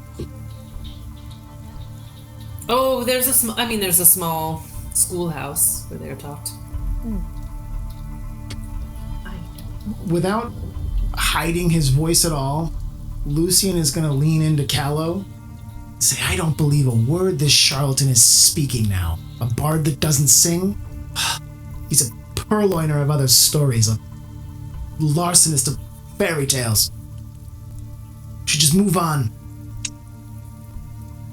Sir, Now you're starting to get the point. I'm sorry that my particular version of entertainment displeases you. You seemed very interested in my stories earlier.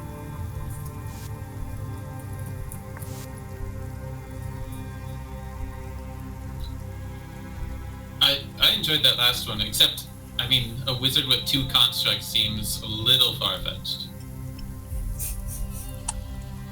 Look, I was there. I don't know where the wizard got the 2 constructs. I think he might have built one.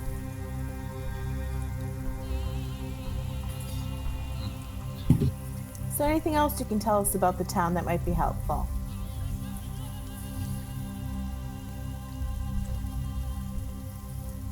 I mean, make sure you go to the festivals and, Do you know anything about the windmill just outside of town? I believe it's a bakery of some kind, but actually if you stay in town long enough for Thursday's festival, I believe they bring their pastries to the city itself.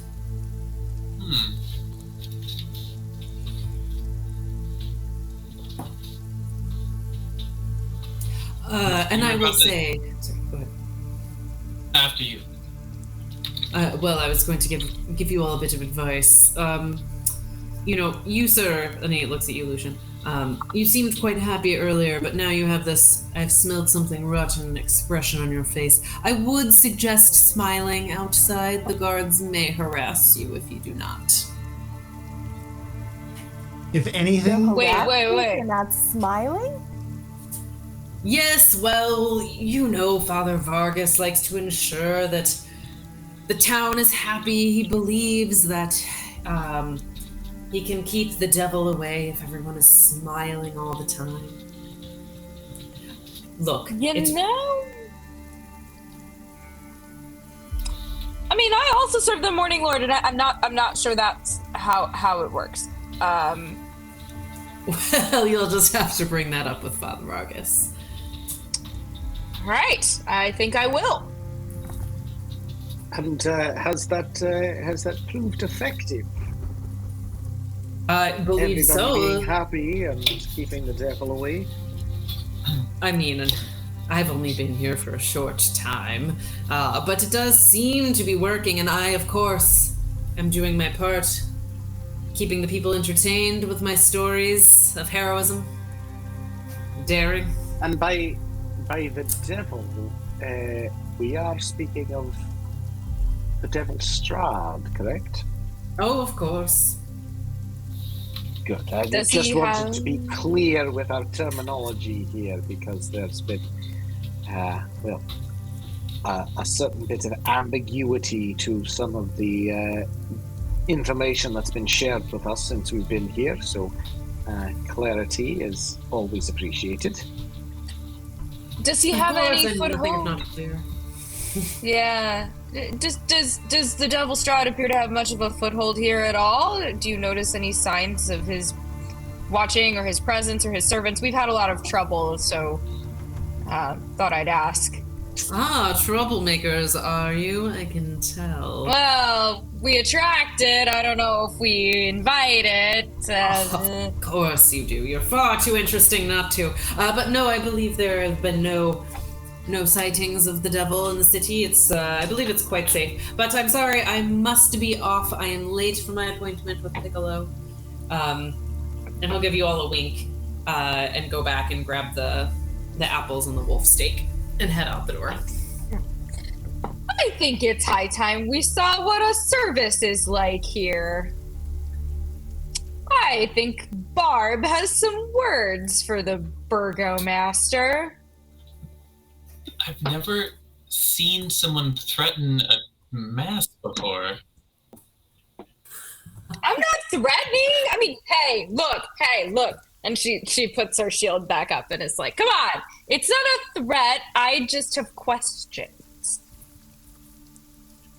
Like, you do seem rather inquisitive.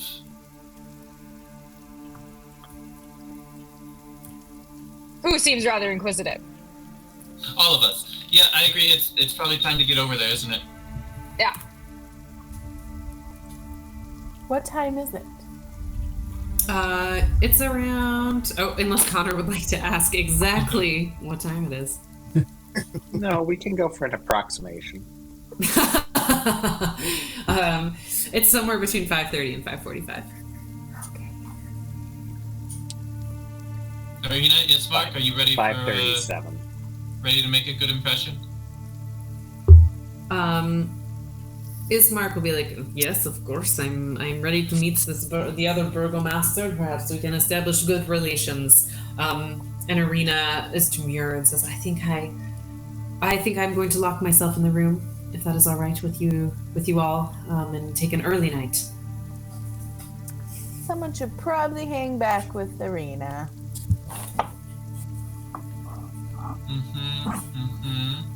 I will make a DM note from this.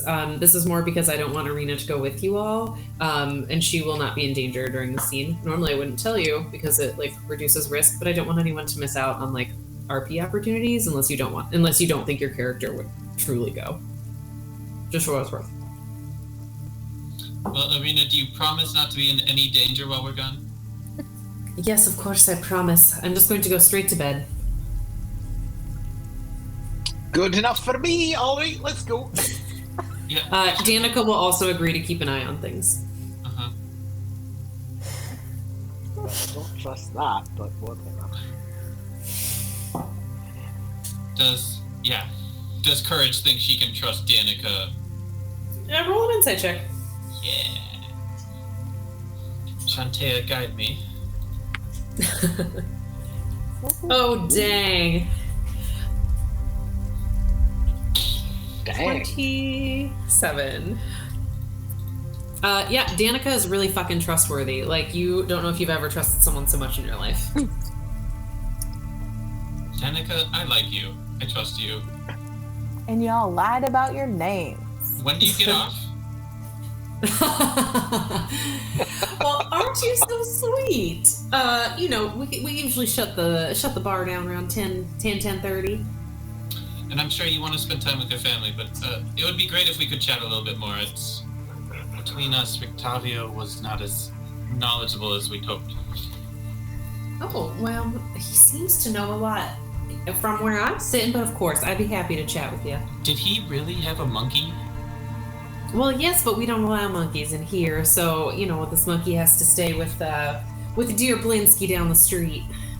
But he goes every morning and every night. It just all seems made up. Okay, let's go. I'm gonna go up to Courage. I'm gonna say, are you into her? I like trustworthy people. Okay, Kirby. Barber.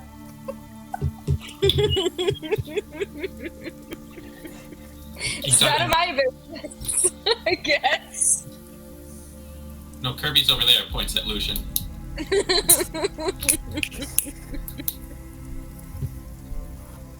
All right, so you guys are heading towards the church? Are we gonna stop at the toy makers along the way? Is there time? I don't think so, and Courage will try to hold Bar back. Later, Beatrix, later. But, can we scope out the toy maker shop as we pass it? It's not, you're not going to pass it. It's like on a side street. Never mind then. Okay. Alright, keep an eye out for monkeys. Excellent. Roll a perception check for monkeys. Roll for monkeys. No guidance here, because I don't want Shantae to laugh at me. Okay. There are no monkeys. You see no monkeys. Emily's feeling sassy. What, an 18? No monkeys? Come on! There are no monkeys. You feel very confident that there are no monkeys wandering the main You don't street of see any monkeys. Do I hear piccolos? With an 18 perception, as you pass a side street, immediately outside the inn, you hear the light sound of a piccolo wafting on the breeze. Perfect. Doesn't stop, but the head shoots to that side and just mounts.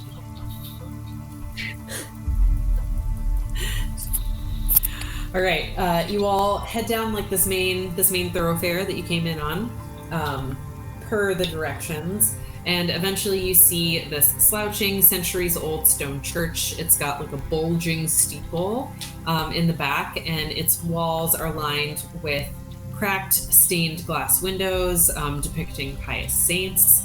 There is a wrought iron fence that encloses a garden of gravestones next to the church, and of course, as always, there's a thin mist seeping around you.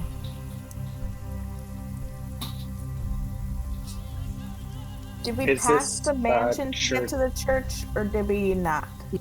You did not. Okay. Is this church like larger than the one in Barovia, or Yes. comparable size? Large. It is bigger. Any clear markings on it? Indicative of the Morning Lord or any other deity? I would say no, not on the outside. The pictures in the windows, roll a religion check for me. And anyone else that would like to roll a religion check, you're welcome to. I'll roll one too. Gonna use guidance. Ooh, cool. Wow. 16. Oh, wow. Look at these numbers. 25. Yeah, you'll recognize those that rolled over a 15. Will definitely Courage recognize. doesn't know shit. This is, well, she hasn't gotten to hook up with him yet. And a 20. Goodness, I wish I could give you all more. Yeah, those that rolled over the 15 recognize these images from like Morning Lord lore.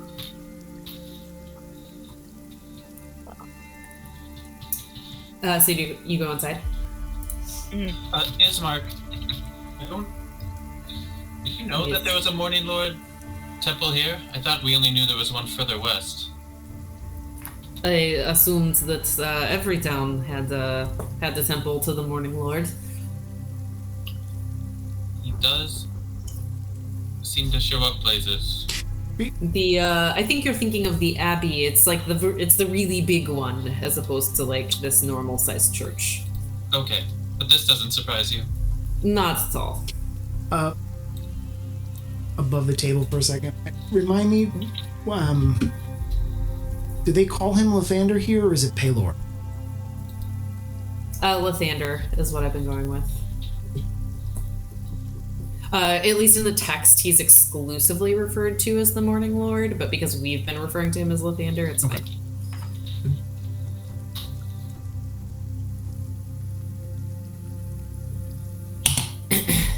All right. As you go inside, it is packed. People have filled the pews. There's a lot of like milling about, pretty classic church stuff. And a couple minutes after you come in, I'm gonna assume you all like kind of get seated and squeeze onto a pew. Yeah, maybe we should sit up front. Possible.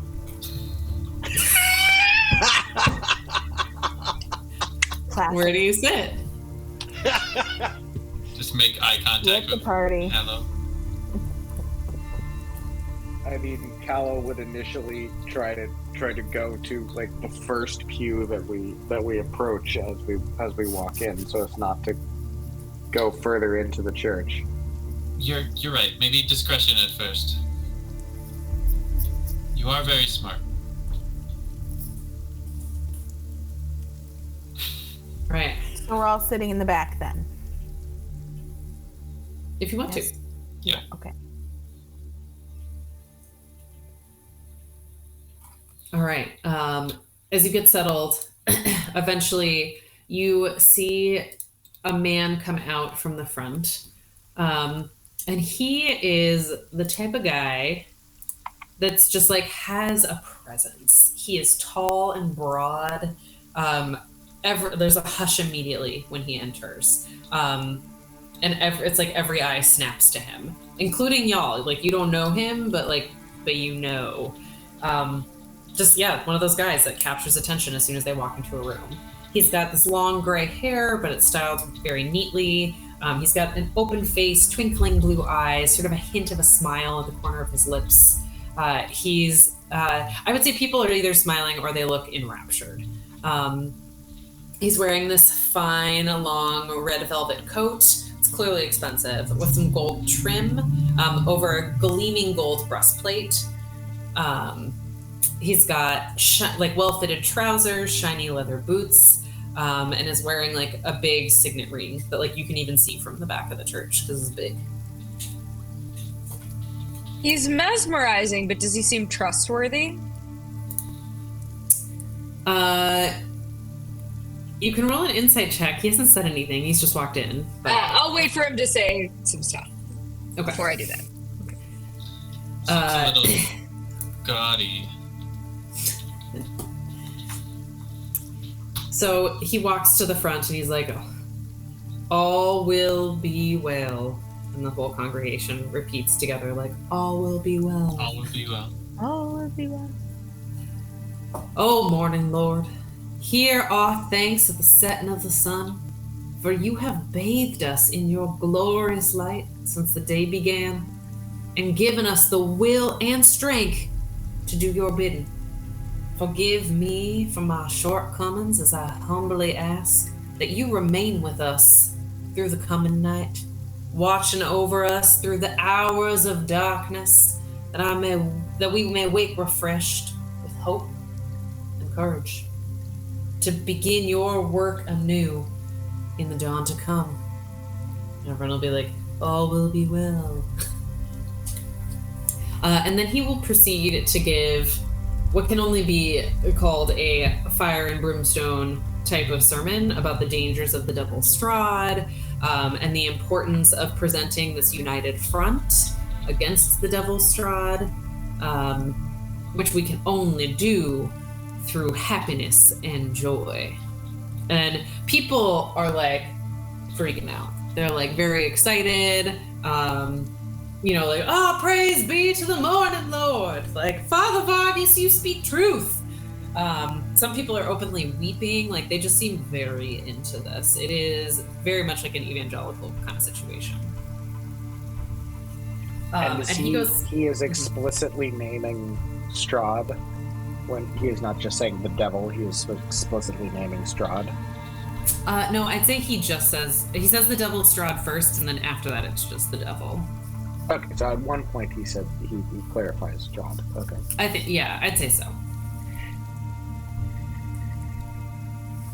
Like, there's several prayers, like, Morning Lord, hear our prayers, condemn this abomination, this creature of undeath. Gets very into it. I feel like you're speaking a little bit from experience, Emily. Might be.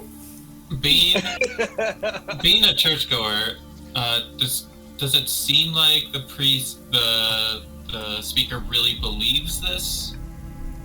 That he genuinely believes that a united show of happiness will keep Strahd away? Roll an insight check. There it is. Shantea, is this for real?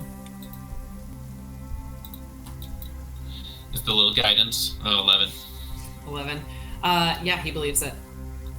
Okay, I'm gonna try to, and I'm gonna sort of say to myself, if happiness kept the devil Strahd away, Judith would be fine. And I'm gonna kind of, and insight check. Ho! 2. I was like, oh, she got a 20. He buys his own bullshit. Yay! Yeah, you're more like, oh my god, was Judith not happy? This guy's totally right. And this guy, like, I mean, this is kind of above table, but like, you also realize that, like, this guy is charismatic as fuck. Like, you want to believe him. It is easy. He is charming. He is smiling. You are just like, he is easy to listen to. He speaks like there's molasses on his tongue, like, you're into it.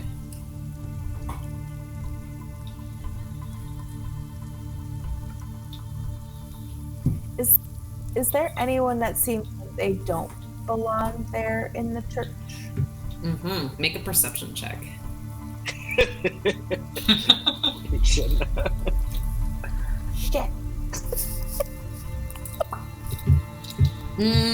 Not that you notice. It is pretty crowded in here, so you can't like see everybody, especially sitting in the back. Like, maybe if you were sitting in the front and you did a full turnaround, which Elandra, I could totally see doing, you might be able to get a sense of that. But just from people's backs, you can't really tell.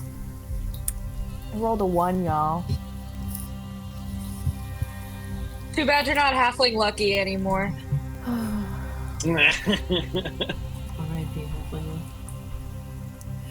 While all the true believers are hooting and hollering, Lucian is scanning the edges of the crowd, looking to see is there any kind of supporting staff for Valkovich?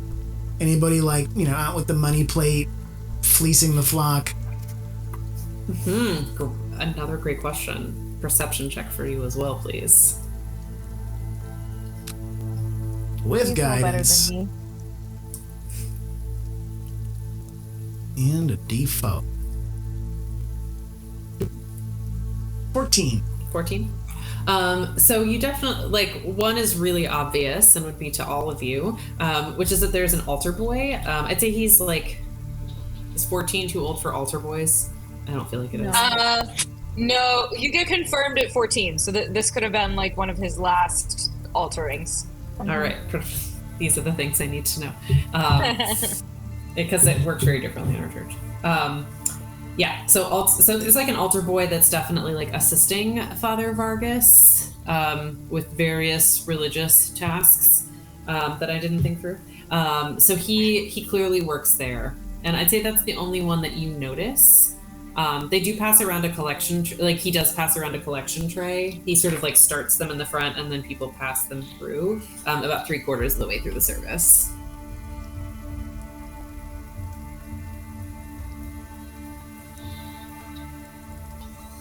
Is there anything more to the service beyond just him just kind of pontificating?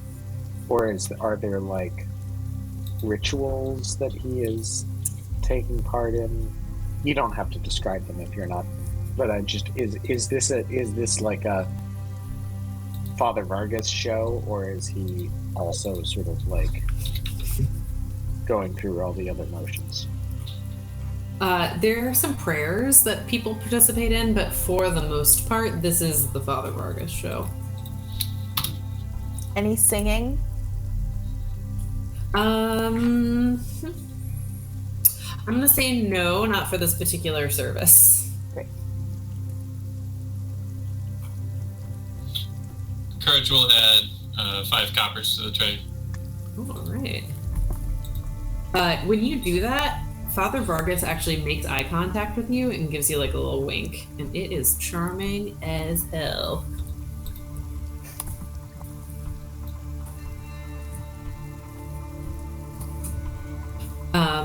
Anything else you guys want to do during the actual service? I am going to try to talk to Lathander in my head again and say, I feel conflicted and also drawn in somehow. I don't really know what's the smart thing to do here. These are supposed to be your people. Do you have any advice? For the first time in a while, you'll hear the Lathander voice say in your head, I don't know how it sounds in your head, but it'll be like, Beatrix, these are my people.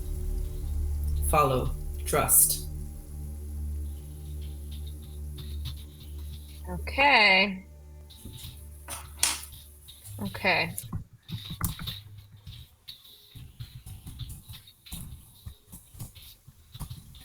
All right. When the service ends, people, classic end of church service, like people are chatting, but it is a little bit late. Father Vargas went on for a bit, so I'd say it's like 7:30 or so, sort of by the time things wrap up, and people are sort of filing out of the church to go home. It's definitely dark outside. Right, showtime.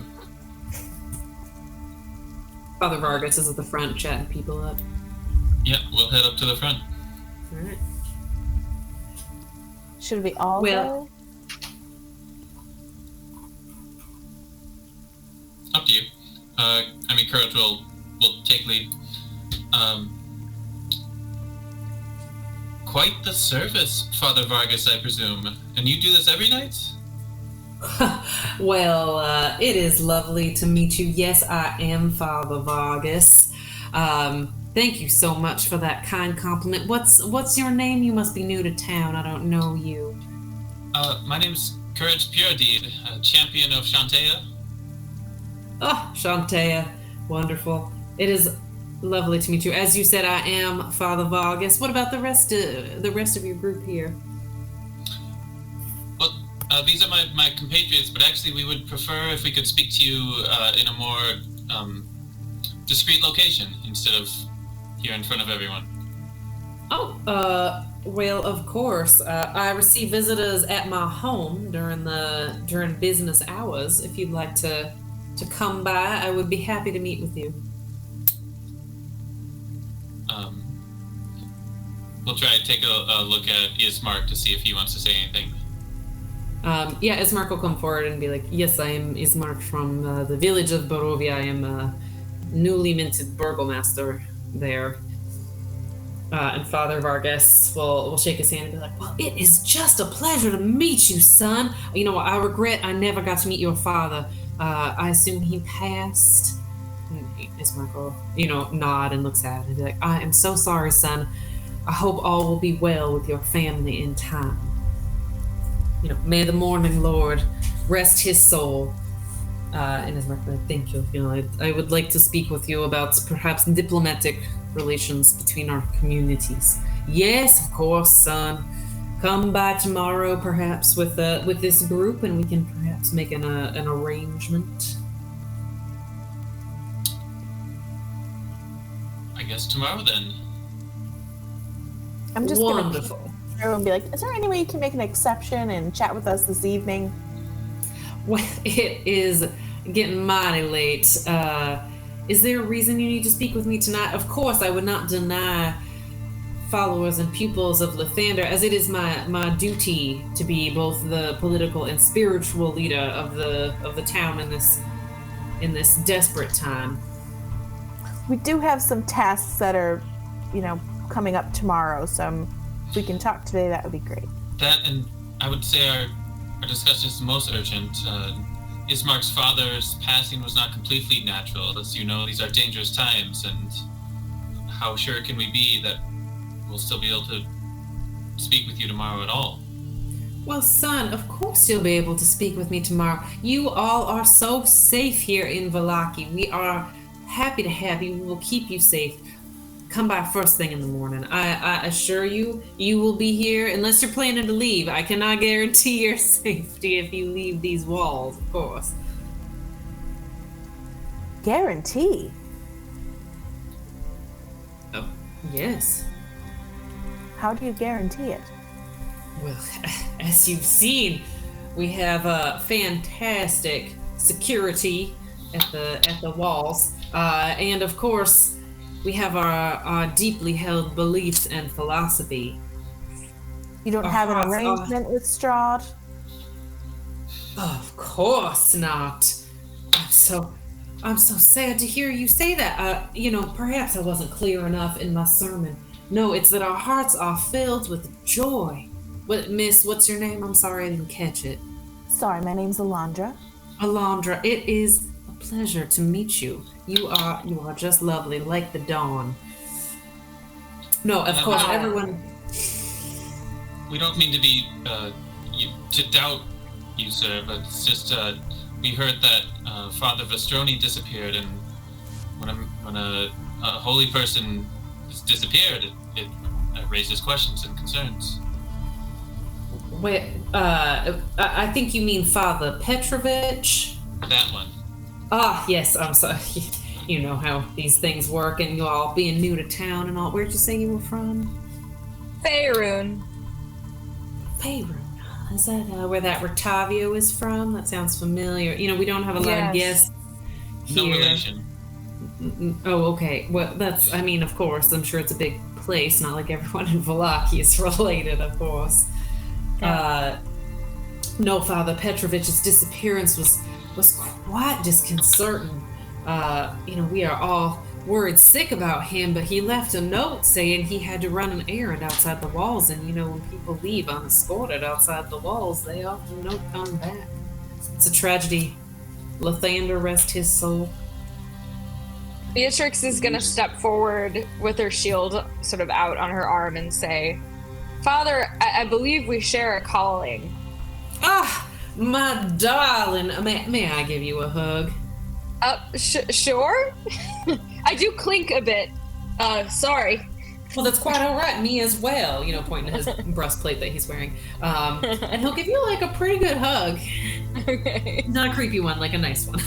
Yeah. Beatrix hasn't been hugged in a while, and so she's gonna kind of just, like, no one's touched her in a long time. She's gonna kind of sort of, like, lean into it, like, not realizing how much she missed being hugged by people.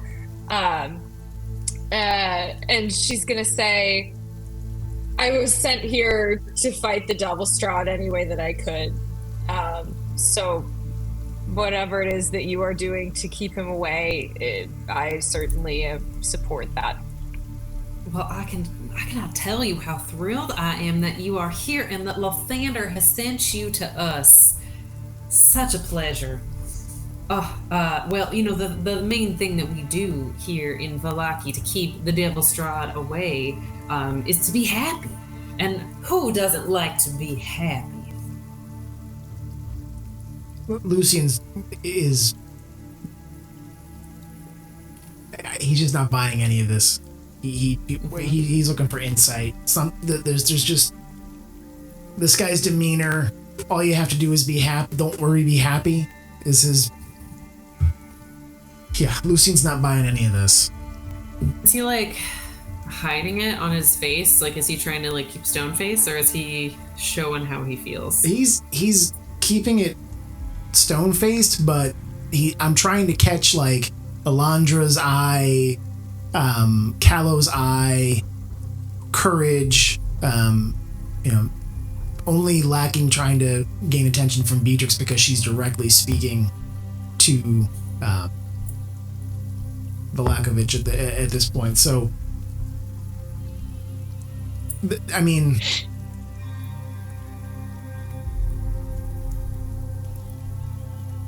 there's part of me that wants to just like kind of cut this conversation off and say,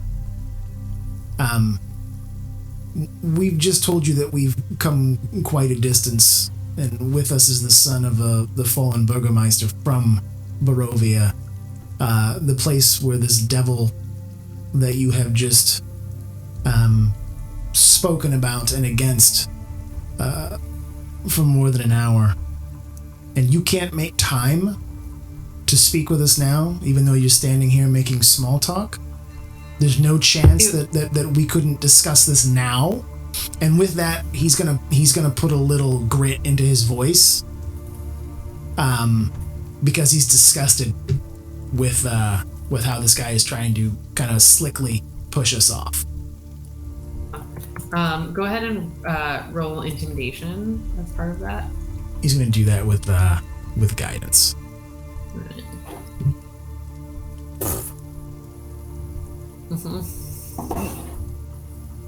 Did not expect that. Either. This is the skill that I built it to. When Lucian wants to get scary, he gets scared. You'll see Vargas, like, definitely some, like, uncertainty sort of flashes in his eyes, and he's like, Sir, I'm sorry, I didn't get your name either. Kirby Plum Cake. Kirby Plum Cake. That's a mighty unusual name. The South Barovian Plum Cakes. Barovian? I thought you said you were from Faerun. No, you are... Sir, you are absolutely right, and I am so sorry. It was more of an issue that you were asking to come to my home, and I have, my wife and my son in the house, and it didn't seem appropriate to be conducting business at this late hour in my home. But if you are willing to speak with me here in the church, I would be happy to speak with you now. But thank you for calling me out. You are absolutely right. This is an important diplomatic mission. I think it would benefit all of us to have an honest discussion now. You, as I said, absolutely correct. Thank you so much for helping me see the error of my ways. All will be well. Walk in the light. Oh, Tom, you're muted. Perhaps you could dismiss the rest of your followers for the evening to jump right to it. So I would say at this point, everyone else has left, except the altar boy is sort of like cleaning up behind him. Excellent. Is he trustworthy? Oh, Yeska here? Absolutely. I mean, he probably should get home, though. He's 14, 13. Oh, he lives here. Yeah. Yeska kind of looks up and he's like, yeah, no, 14-year-olds don't. This is a voice drop happen. We're just going to use a little... Altar boys are like little... It's totally cool. I'm sleeping there. I actually live in the church. I live in the belfry.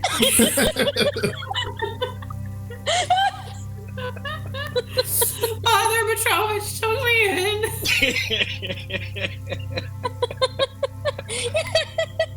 Bobby wants to know what's so funny.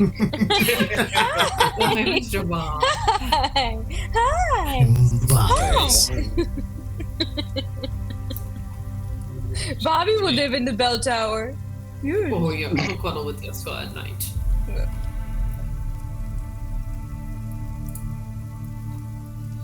Very well. Do you have an office, or should we just get into it here? Absolutely. We can go. It's not really my office, but it's the church's office. And he'll sort of take you back to like a small room that's just off this main sanctuary.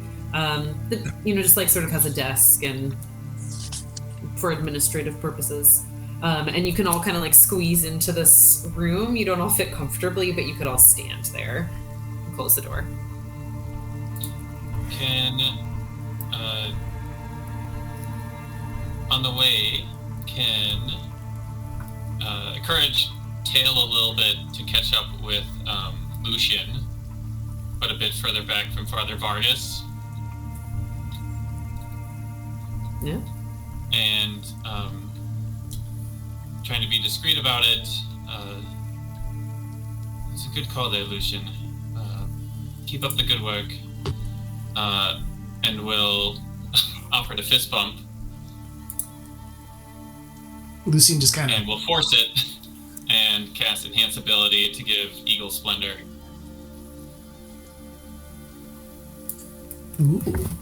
Ooh. Keep shining, my friend. Sorry, friend's too much. I realize that. I take that back. Workplace acquaintance. Keep shining, professional colleague.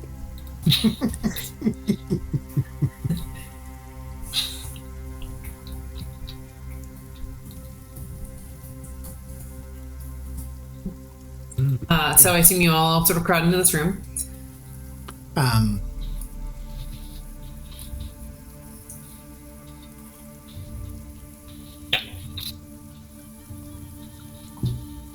Now, what was it that you all wanted to speak to me about? So many things. But perhaps we should start with Ismark and the plight that Barovia finds itself in. Oh, yes, thank you so much. Russian accent. Thank you so much, Courage, for this wonderful introduction. It is Father Vargas. It is wonderful to meet you and have this discussion. I've never left my village of Barovia. I'm so impressed with what you have done here in Valaki. And Father Vargas will be like, well, it's taken a lot of work. From the whole community, we're all involved. But I believe things are a little bit different there in the village. And Ismark will kind of explain their plight and how they're in Strahd's shadow, and Vargas will be like very attentive. He's also one of those people that like when you're speaking with him, he gives you the impression that it's like just you two in the room. And like you guys, like he's like zeroed in listening.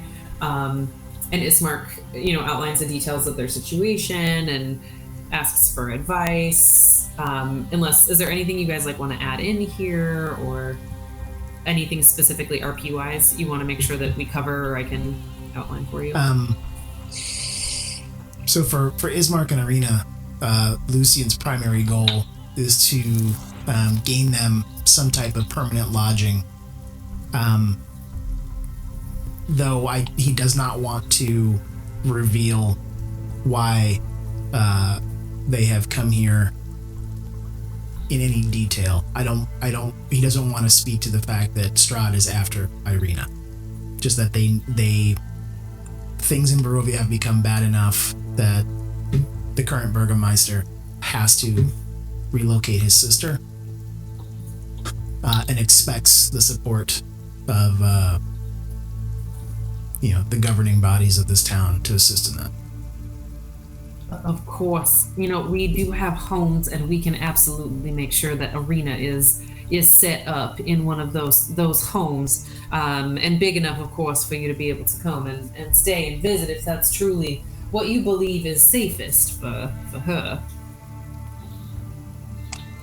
And Ismark also would not reveal that Strahd specifically is after Arena. I think he would frame the attacks, like he will talk about the attacks on their home, but he'll frame it as like political, and he just wants to make sure his sister is out of danger. And of course, Vargas is like, well, we must protect women and children, and I mean our men folk as well. But Ismark will be like, well, Arena is very strong and powerful. It's, of course, but you are absolutely right. You need to focus on your duties, and we can keep Arena here safe. Fritz would also mention the state of the Church of Lathander in Barovia, Priest Donovich, and the troubles being had there. Just the entire town, it seems devoid of all hope. Or perhaps you all will have to preach our good message of just happiness in your hearts, and perhaps take our festivals model. See if it works there. Ismark, of course, you'll try this. You'll try this, and Ismark's like, of course, I'll try the festivals. It sounds like it's been very successful for you. Beatrix is gonna say, "Can you tell me, Father, how long this community has been putting this message of hope into practice?" Oh, well, several years now. Okay. Whose idea was it? Well, of course, the great Morning Lord himself bestowed the idea upon me, his vessel. Wait. He talks to you too? Oh, yes. Okay, what does he sound like in your head? Because to me, he's... Anyway, no, what does he sound like? Well, he's got like a deep voice, and, between us, he can be a bit bossy, but he does know best. That sounds very familiar. Well, obviously... If I may interject here, it seems as though, if I'm not mistaken, the previous priest of the church here in to the Morning Lord only went missing fairly recently. You, as Burgermeister, stepped in, as I understand it. It seems as though you have, quite taken to the role rather quickly. Did you have previous experience as a member of the clergy? Well, not as a member of the clergy per se, but I was a very pious man prior to Father Petrovich's disappearance. As a political leader of the town, I needed to make sure that there was no religious vacuum, since people really get their hope from the church. And dear Yeska, who you saw out there, he's slated to take over, but he's not old enough yet, so I'm just filling in temporarily. I see. And this policy of, well, I suppose, keeping a positive attitude and ensuring everybody is smiling and happy. In your opinion, you feel that it has indeed kept the city of Alaki safe? Well, yes. I certainly do, in my humble opinion. I mean, it was Lathander's idea that he granted to me, but to carry out for him. But of course, the town is doing quite well, as I'm sure you noticed. Well, we haven't been here for very long, so I can't say that we have a great deal of evidence, but certainly nothing too terrible has occurred since we've been here. But in general, you would say that the residents of your city are fairly safe, fairly healthy, fairly well. Yes, all is well with our residents, I believe. I mean, of course, people have their troubles from day to day. It's not perfect, but... Could you tell us about the bakery and the windmill? Well, I don't know too much about that. It's a bit far afield for me, but, I believe there's some old women that run that bakery. One of them comes to town for the festivals when we have them. Sells the pastries. Quite delicious. Okay. Great.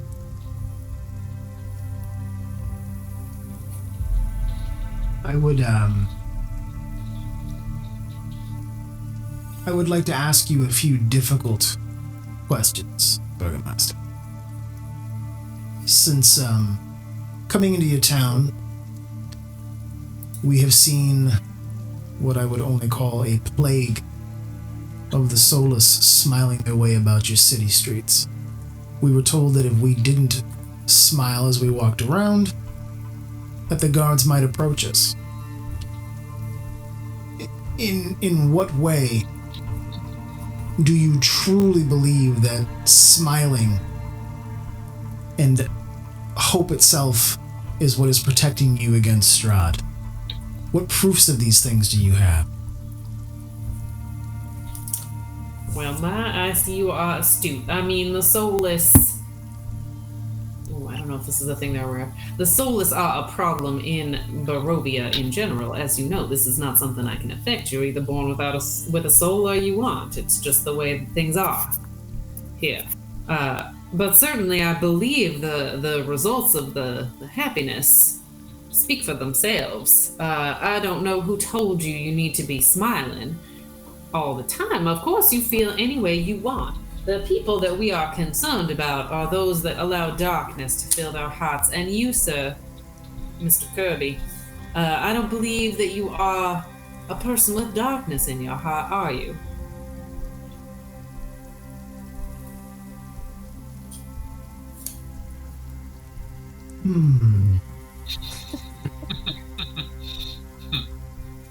You favor the No dark. one's perfect. I was born in it.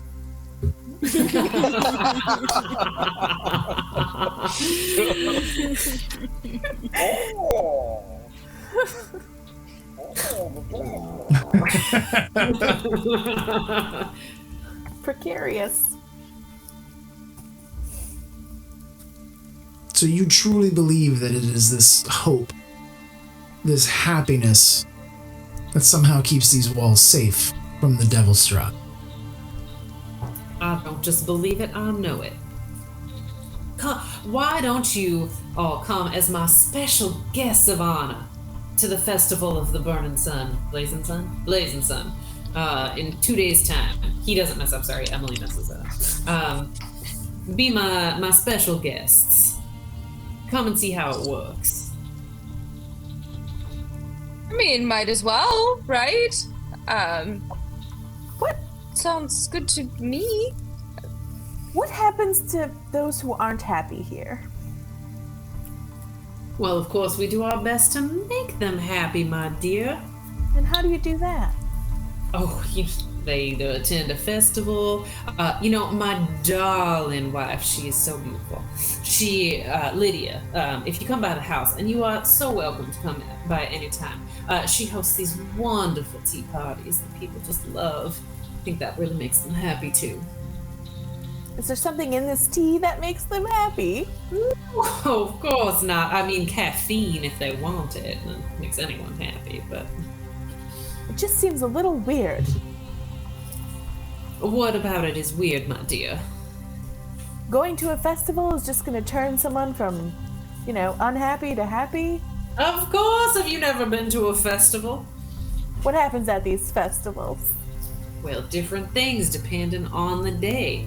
What's going to happen at the Thursday festival? Oh, I the think- Thursday I festival? think this man is saying that the festivals make everyone happy, and I think we should. Festivals are wonderful things, and of course they make people happy. So let's. I appreciate your efforts, Burgomaster. Clearly, you are an inspiring leader. Well, thank you Johan! so much. Makes a great point. Yes, he does. Yes, Johan. I believe I do. Yes.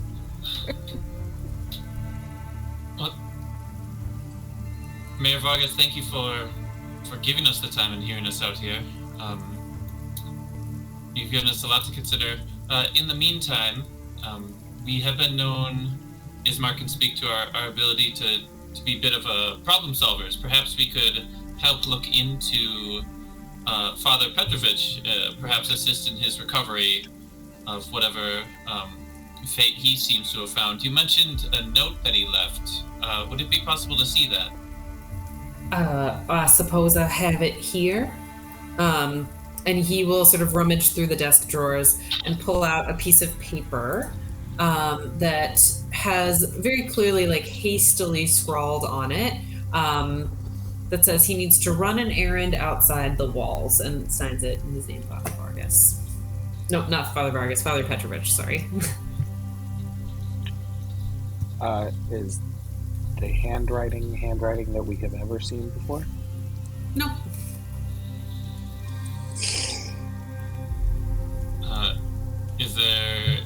Are there any other handwritten notes from Father Vargas on the desk? Or from Father Petrovich? No, from Vargas? Yeah. There's no other paper on the desk. Okay. Like when you came in. It's likely. You gotta find his Bible. Priests always leak notes in their Bibles.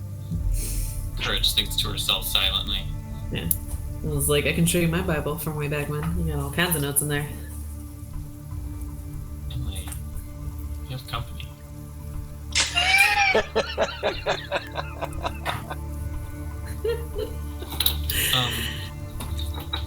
Thank you. This is helpful. Oh, and I appreciate your offer to look for Father Petrovich, though I have to say, if he is not back weeks later, I do not anticipate he will return. But if you learn anything of his whereabouts... At any point, did you send anyone after him? Well, yes, of course. We sent some of our guards to look, but we also don't want to endanger their lives. What were their names?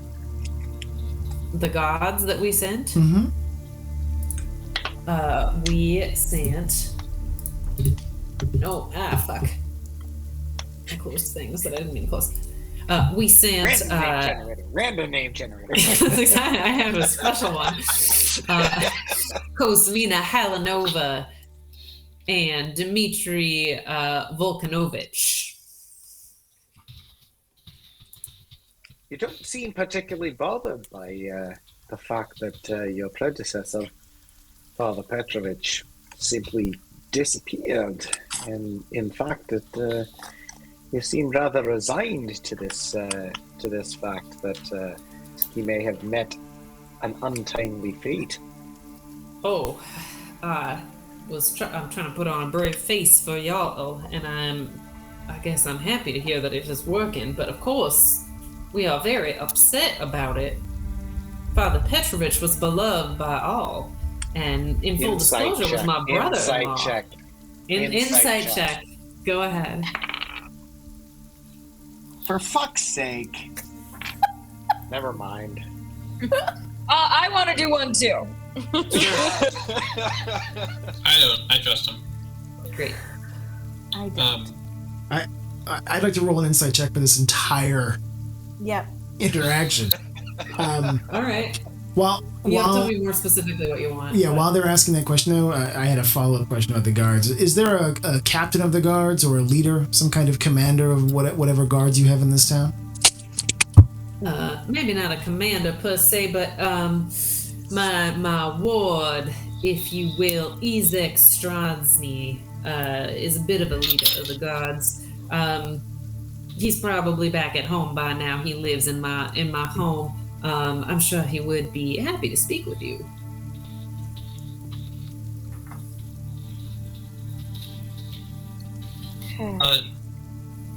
Yes, it just seems so strange for him to have run an errand like this. I can't help but wonder if Strahd got to him somehow.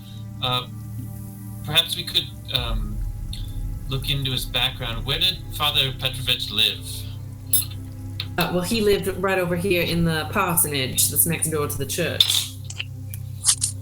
Is it all right if we look around in there a bit? Of course, but if you wouldn't mind waiting until tomorrow, my Yeska, I think, should also be present when you're walking around, and I think the boy needs to go to bed. Because it's been like you guys have been in here for I would say 90 minutes to 2 hours at this point, with all the discussions with Ismark.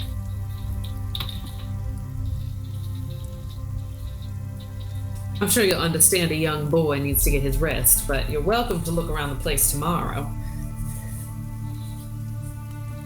Thank you. No, That'd be lovely. I am glad that you all brought up this offer to investigate.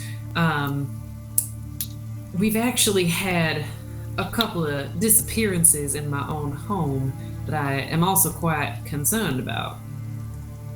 Oh? Recently, my butler and the Baroness's lady-in-waiting, they both went missing within a day or two of one another, quite mysteriously. And of course, I asked Ezek to find it out, but investigation's not really his forte. So if you're already looking into Father Petrovich, I would deeply appreciate it if you could also look into these members of my household. I am worried sick. They have disappeared more recently. I've already gotten over the shock of Father Petrovich. But these two left without a trace. No note, no warning.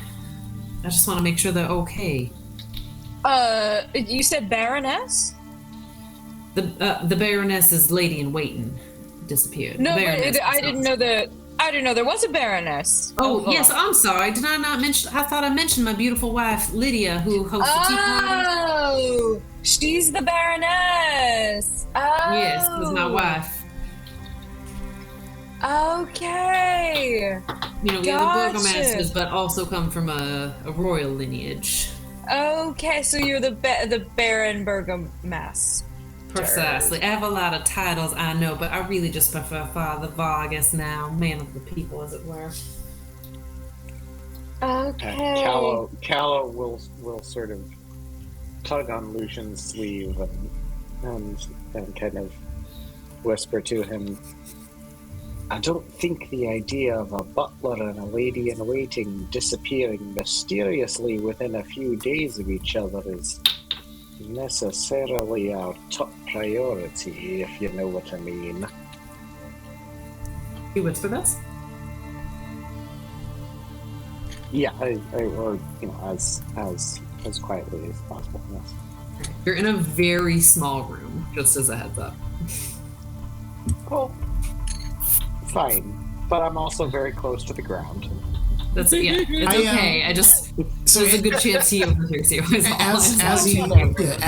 As Callow says that, Lucian is going to turn to him so that the Father Vargas is behind him, and I'm going to wink at Callow and say, it's not often, friend, but I think I disagree with you on this one.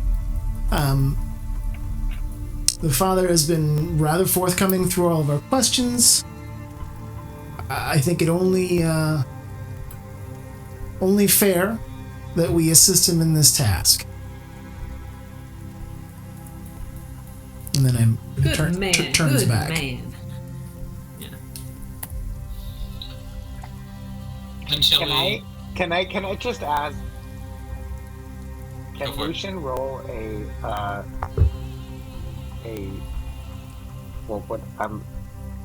I'm just trying to determine whether or should Callow roll an insight check, or just like does Callow pick up on what Lucian is trying to?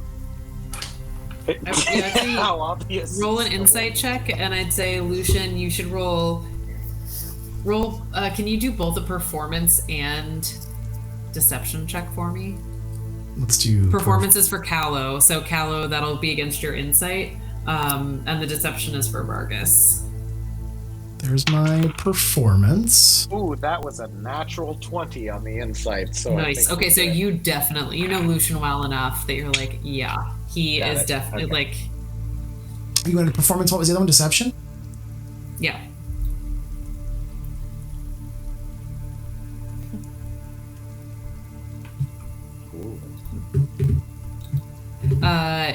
All right, excellent. He's like, yeah. So Vargas is like, I appreciate your support, and of course I will find some type of reward that is appropriate if you are able to learn anything about their whereabouts.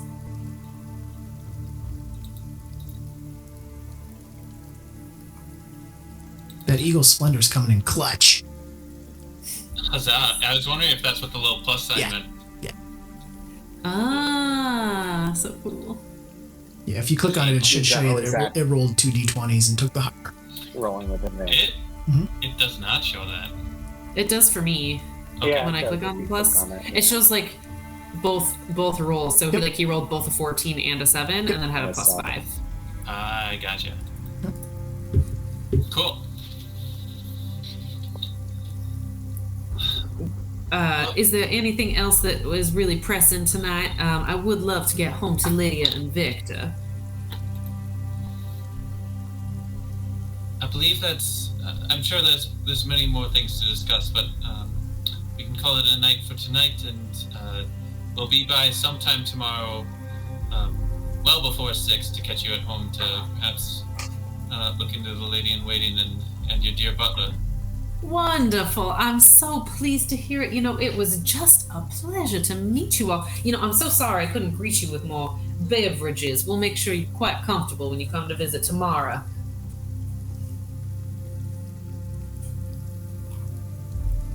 Excellent. All right. Would you like us to walk you home? Oh, I will be all right. Would you like me to walk you back to your hotel? I mean, I assume you're staying at the Blue Water, our finest establishment.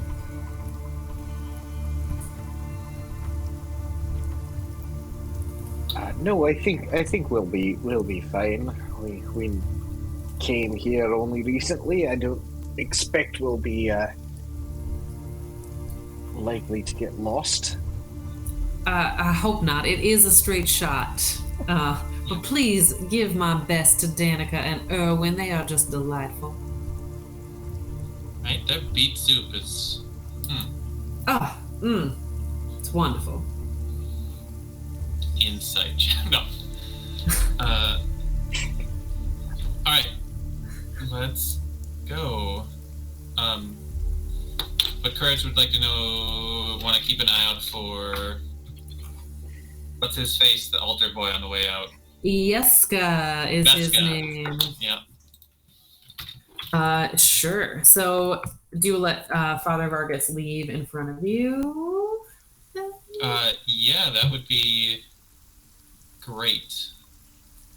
All right, so I'll say he kind of locks up behind you. No, I think Yeska's probably going to be in bed by now. Okay. Yeah, it's late. Nice. He's a little boy. When you say he locks up, he locks up the office? The office, and then as you exit the church, he'll also lock up the church. Oh, you lock the church at night? Well, the church of St. Andrew, it is quite famous because we've got the bones of St. Andrew that offer it a type of protection from evil, an extra sort of religious glow, if you will. So we just want to make sure that it is that those bones are safe. Have we ever heard of St. Andrew before, or is this a purely Barovian thing? That's a question I feel like I should have anticipated. Nah, that's a weird question. No one could nope, it's one of those I should have known. Because if it's a possibility we would know, I would roll on it. If it's not, then... I don't think so. I think it's just a quick Google tells me it is just Barovian. Okay. Yeah. Yes, just Barovian. We'll continue. Courage would continue walking with Father until we split up, but on the way, that's just strange. I used to serve at the Temple of Shantae in Green Hill. Can't remember the name. And it was kind of I assumed it was a tradition everywhere that temples generally aren't locked at night in order to offer refuge and sanctuary for anyone unless they need it. Well, certainly in the times when Father Petrovich lived here on the site, they were able to go to him should they need refuge in the night. But I think you will find that everyone in Wallachia is very well taken care of, and there's generally no need for such places. But hopefully, when we have another full-time member of the clergy, if any of you would like to apply, certainly we'd be very interested. Hopefully, we will be able to offer that service again. But for now, I don't want to put that responsibility on young Yeska to have to watch the church through the night and make sure that those bones stay safe wherever they may be. That makes quite sense, and so great that you could step in. Did you? I assume you must have trained under Father Petrovich when you were younger, before you became mayor. No, I mean, I was born into the burgomaster line. As Ismar can tell you here, it's a hereditary position, the political leader of the town. No, I'm just stepping in for the spiritual leader. I didn't do any particular training. I'm just a pious man. Wanted to make sure that this vacuum was filled. Some of us trained for years. Some of us don't. Unnaturally charismatic woman, I can tell. Well, thank you. I like you all. You are good people. We are so happy to have you all here in Vallaki. Mouths the word unnaturally.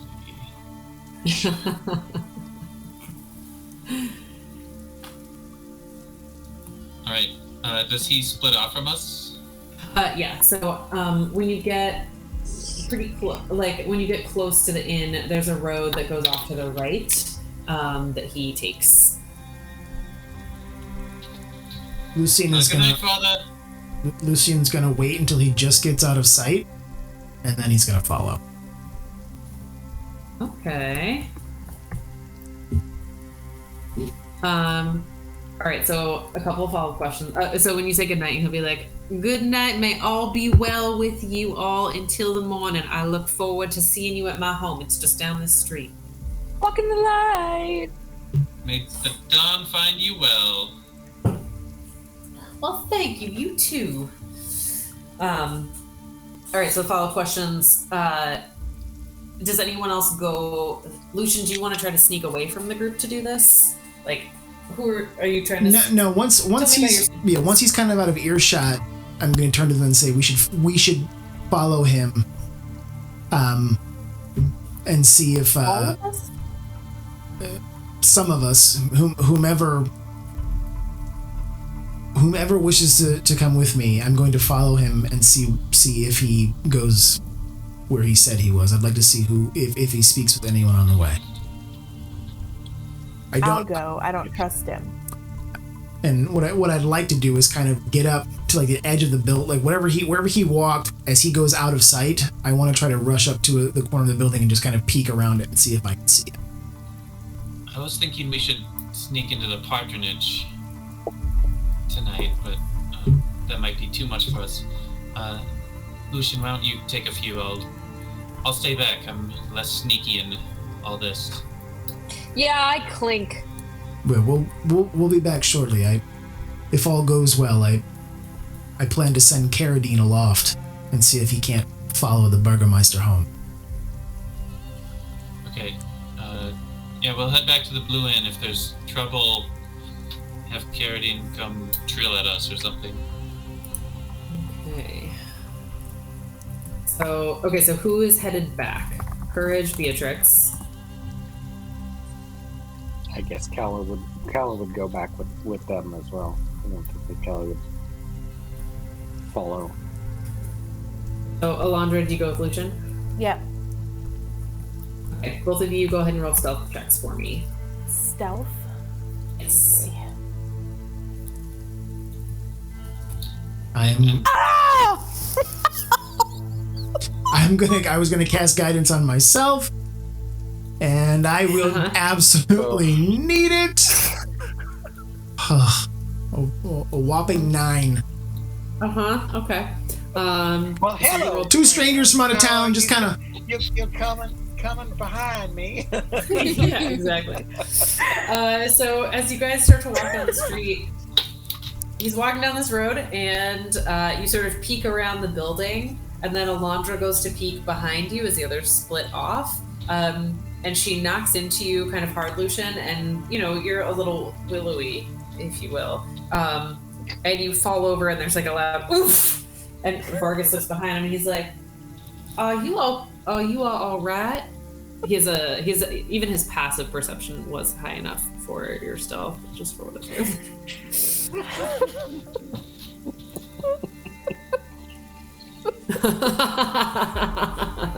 A 1? How do I roll a 1? Amazing. From where he's laying in the dirt, Lucian is having a coughing fit, just hacking up a lung. Oh my! I mean, I'm not trained in medicine, but can I help you? Oh goodness gracious! And he'll like come back. He'll come back towards you and try to like pat you on the back, like help you up and pat you on the back to see if he can like help your coughing.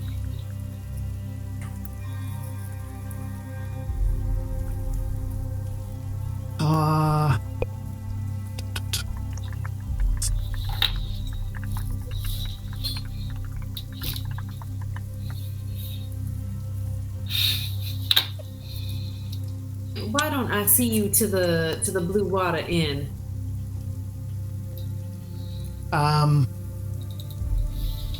So at this point, we can manage. yeah, Lucian is trying to get his coughing under control. And he's pulled a cloth out of his pocket and he's dabbing at his mouth and he's standing himself up and kind of patting himself off and he's really acting it out, like trying to make this cough sound absolutely horrific, wet, hacking up a lung, the kind of thing that you really wouldn't want to get close to. Roll a performance check. But yeah, he'll definitely, if you're that kind of coughing, I would say he would like, he's like doing that thing where he's like trying to give you space, but also trying to be comforting, and you can tell he's like figuring that out. Oh dang, natural's 1. Now Nice. it happens. I like this is what you rolled it on. Sir, I mean, I could get a doctor. Elandra, you. We'll take care of this. It'll be fine. Please, we'll be okay. Oh, are you sure I can't send This a doctor has happened around before. He's got an issue. We'll be fine. Oh, okay. If you're sure, I'm very concerned about him. We'll be fine. I will see if anyone in town can bring some medicine by in the morning. I can't. I just really worried about him. Thank you so much. We really appreciate it. You're welcome, my dear. Please take care of yourselves. Get some good rest. But I do look forward to seeing you in the morning. Thank you. Or whenever you want to come back.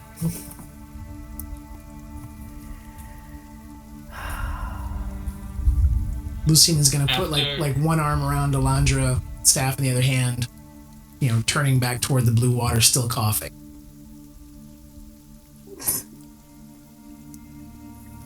Vargas will he'll continue to kind of look over his shoulder at you with very concerned face, but start to walk back down the street. I'm gonna Someone yell at him to smile. Sorry, I'm so sorry. I'm so sorry.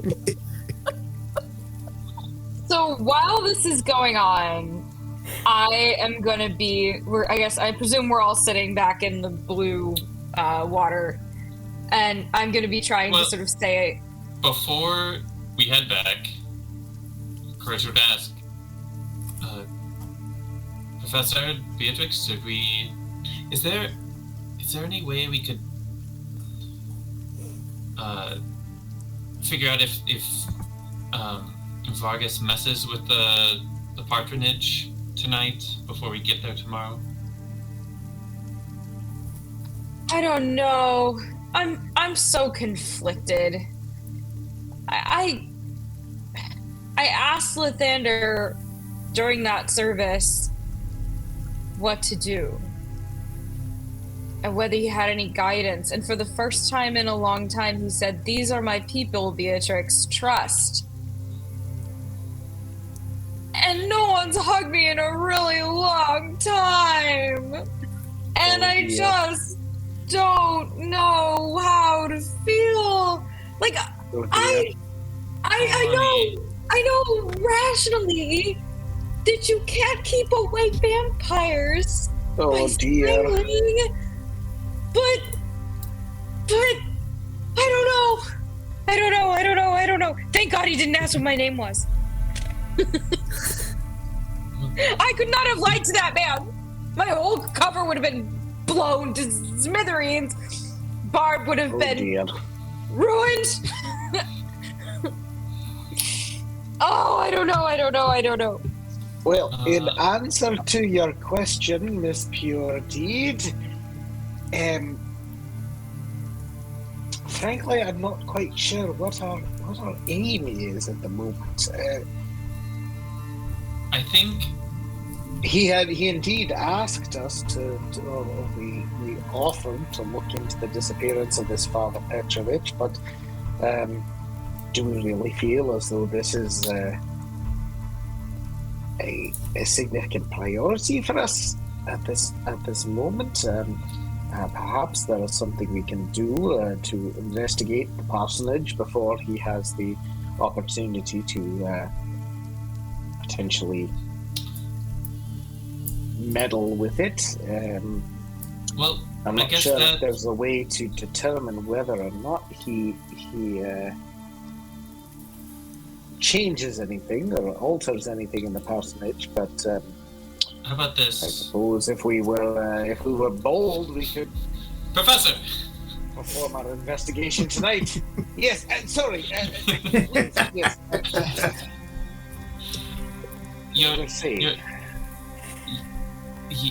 You raised so many good points. I think ultimately it'll be a question for Ismark here, an arena of how long we stay. I assume, Ismark, you'll want to confer with your sister in the morning. And I must confess, I'm not as adept in the arts of subterfuge as our wayward compatriots are. No doubt they're silently moving through the night right now. Oh, no doubt. They were not far from you guys. Like, I would say if you're standing outside the inn, you definitely see this happen, and you see Lucian coughing, so... I think this is still back where they split off from us. Unless that was in front of the inn. It's across the street from, like, the road. Okay. Callow has pretty bad passive perception, so... Then it's possible you didn't notice. Here, let's see if I can... Callow has 12 passive perception. That's not. Oh my gosh. Not super great.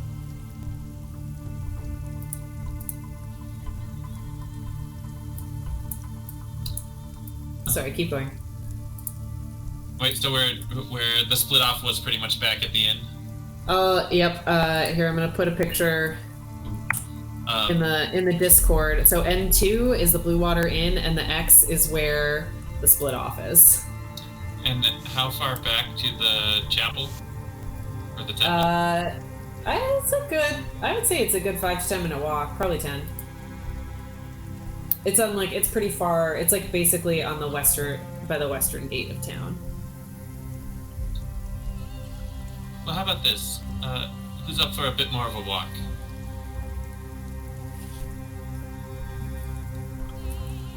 Beatrix, might be good to have some air. Think about all the trauma you're suffering.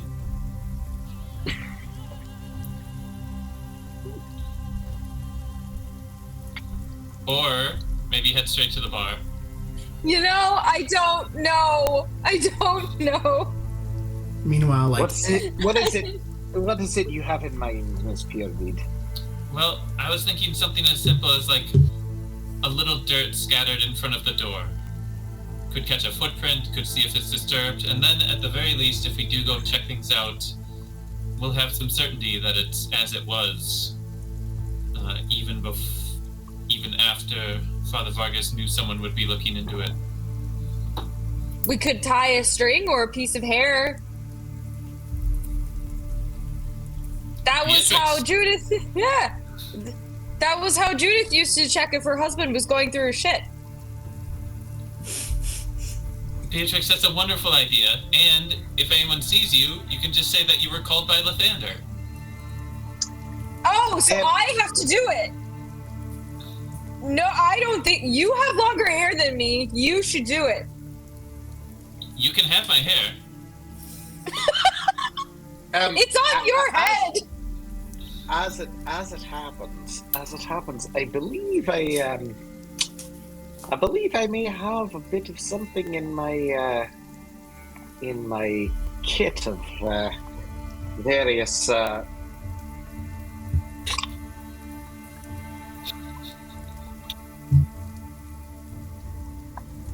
Should we go Goodness, help that Lucian. person?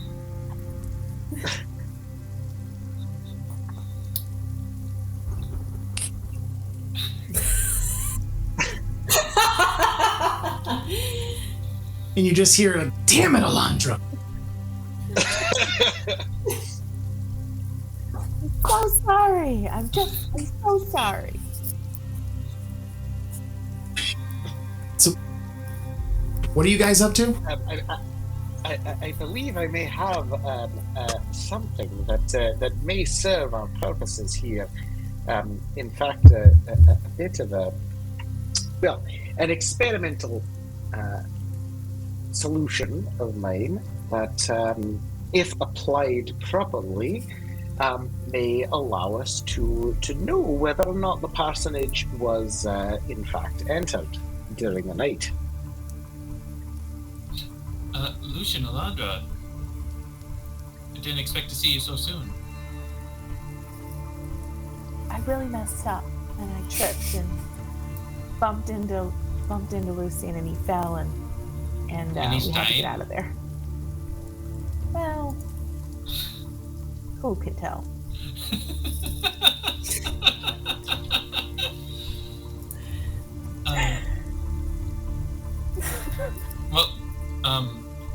We were also plotting and conspiring, because we do that. And Professor Callow had an idea that we haven't heard yet, but I think is a great idea. I support it 100%. Yes, we were discussing the possibility of determining, setting some sort of alarm, if you will, to determine whether or not the parsonage, which we won't be able to access until tomorrow, although of course the Burgomaster now knows that we are interested in looking into it. Whether the parsonage is intruded upon during the night. I have a certain solution that, it's experimental, but I believe it should work. That will allow me to be alerted should anybody pass through the door of the parsonage. I would only need to, quickly apply this solution of mine to the door, and it should, in theory, alert me in my mind, even during the night, if somebody should enter into the parsonage. Great. Yeah, I love it. That's something that we think would be useful or beneficial to us at this point.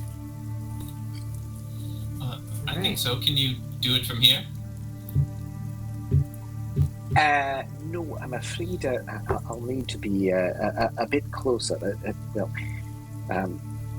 At least close enough to toss this solution of mine onto the door. 30 feet away should do it. Well, how about you and I go for a stroll? Yes, quickly as possible. Let's be off. All right. If you guys want to RP the mission to the parsonage to set the alarm spell, I would say happy to do that next time. If you want to just go and do it, that is also fine, and we can hand wave it. Totally up to you. I'm happy to hand wave it. Yeah, we can just do it.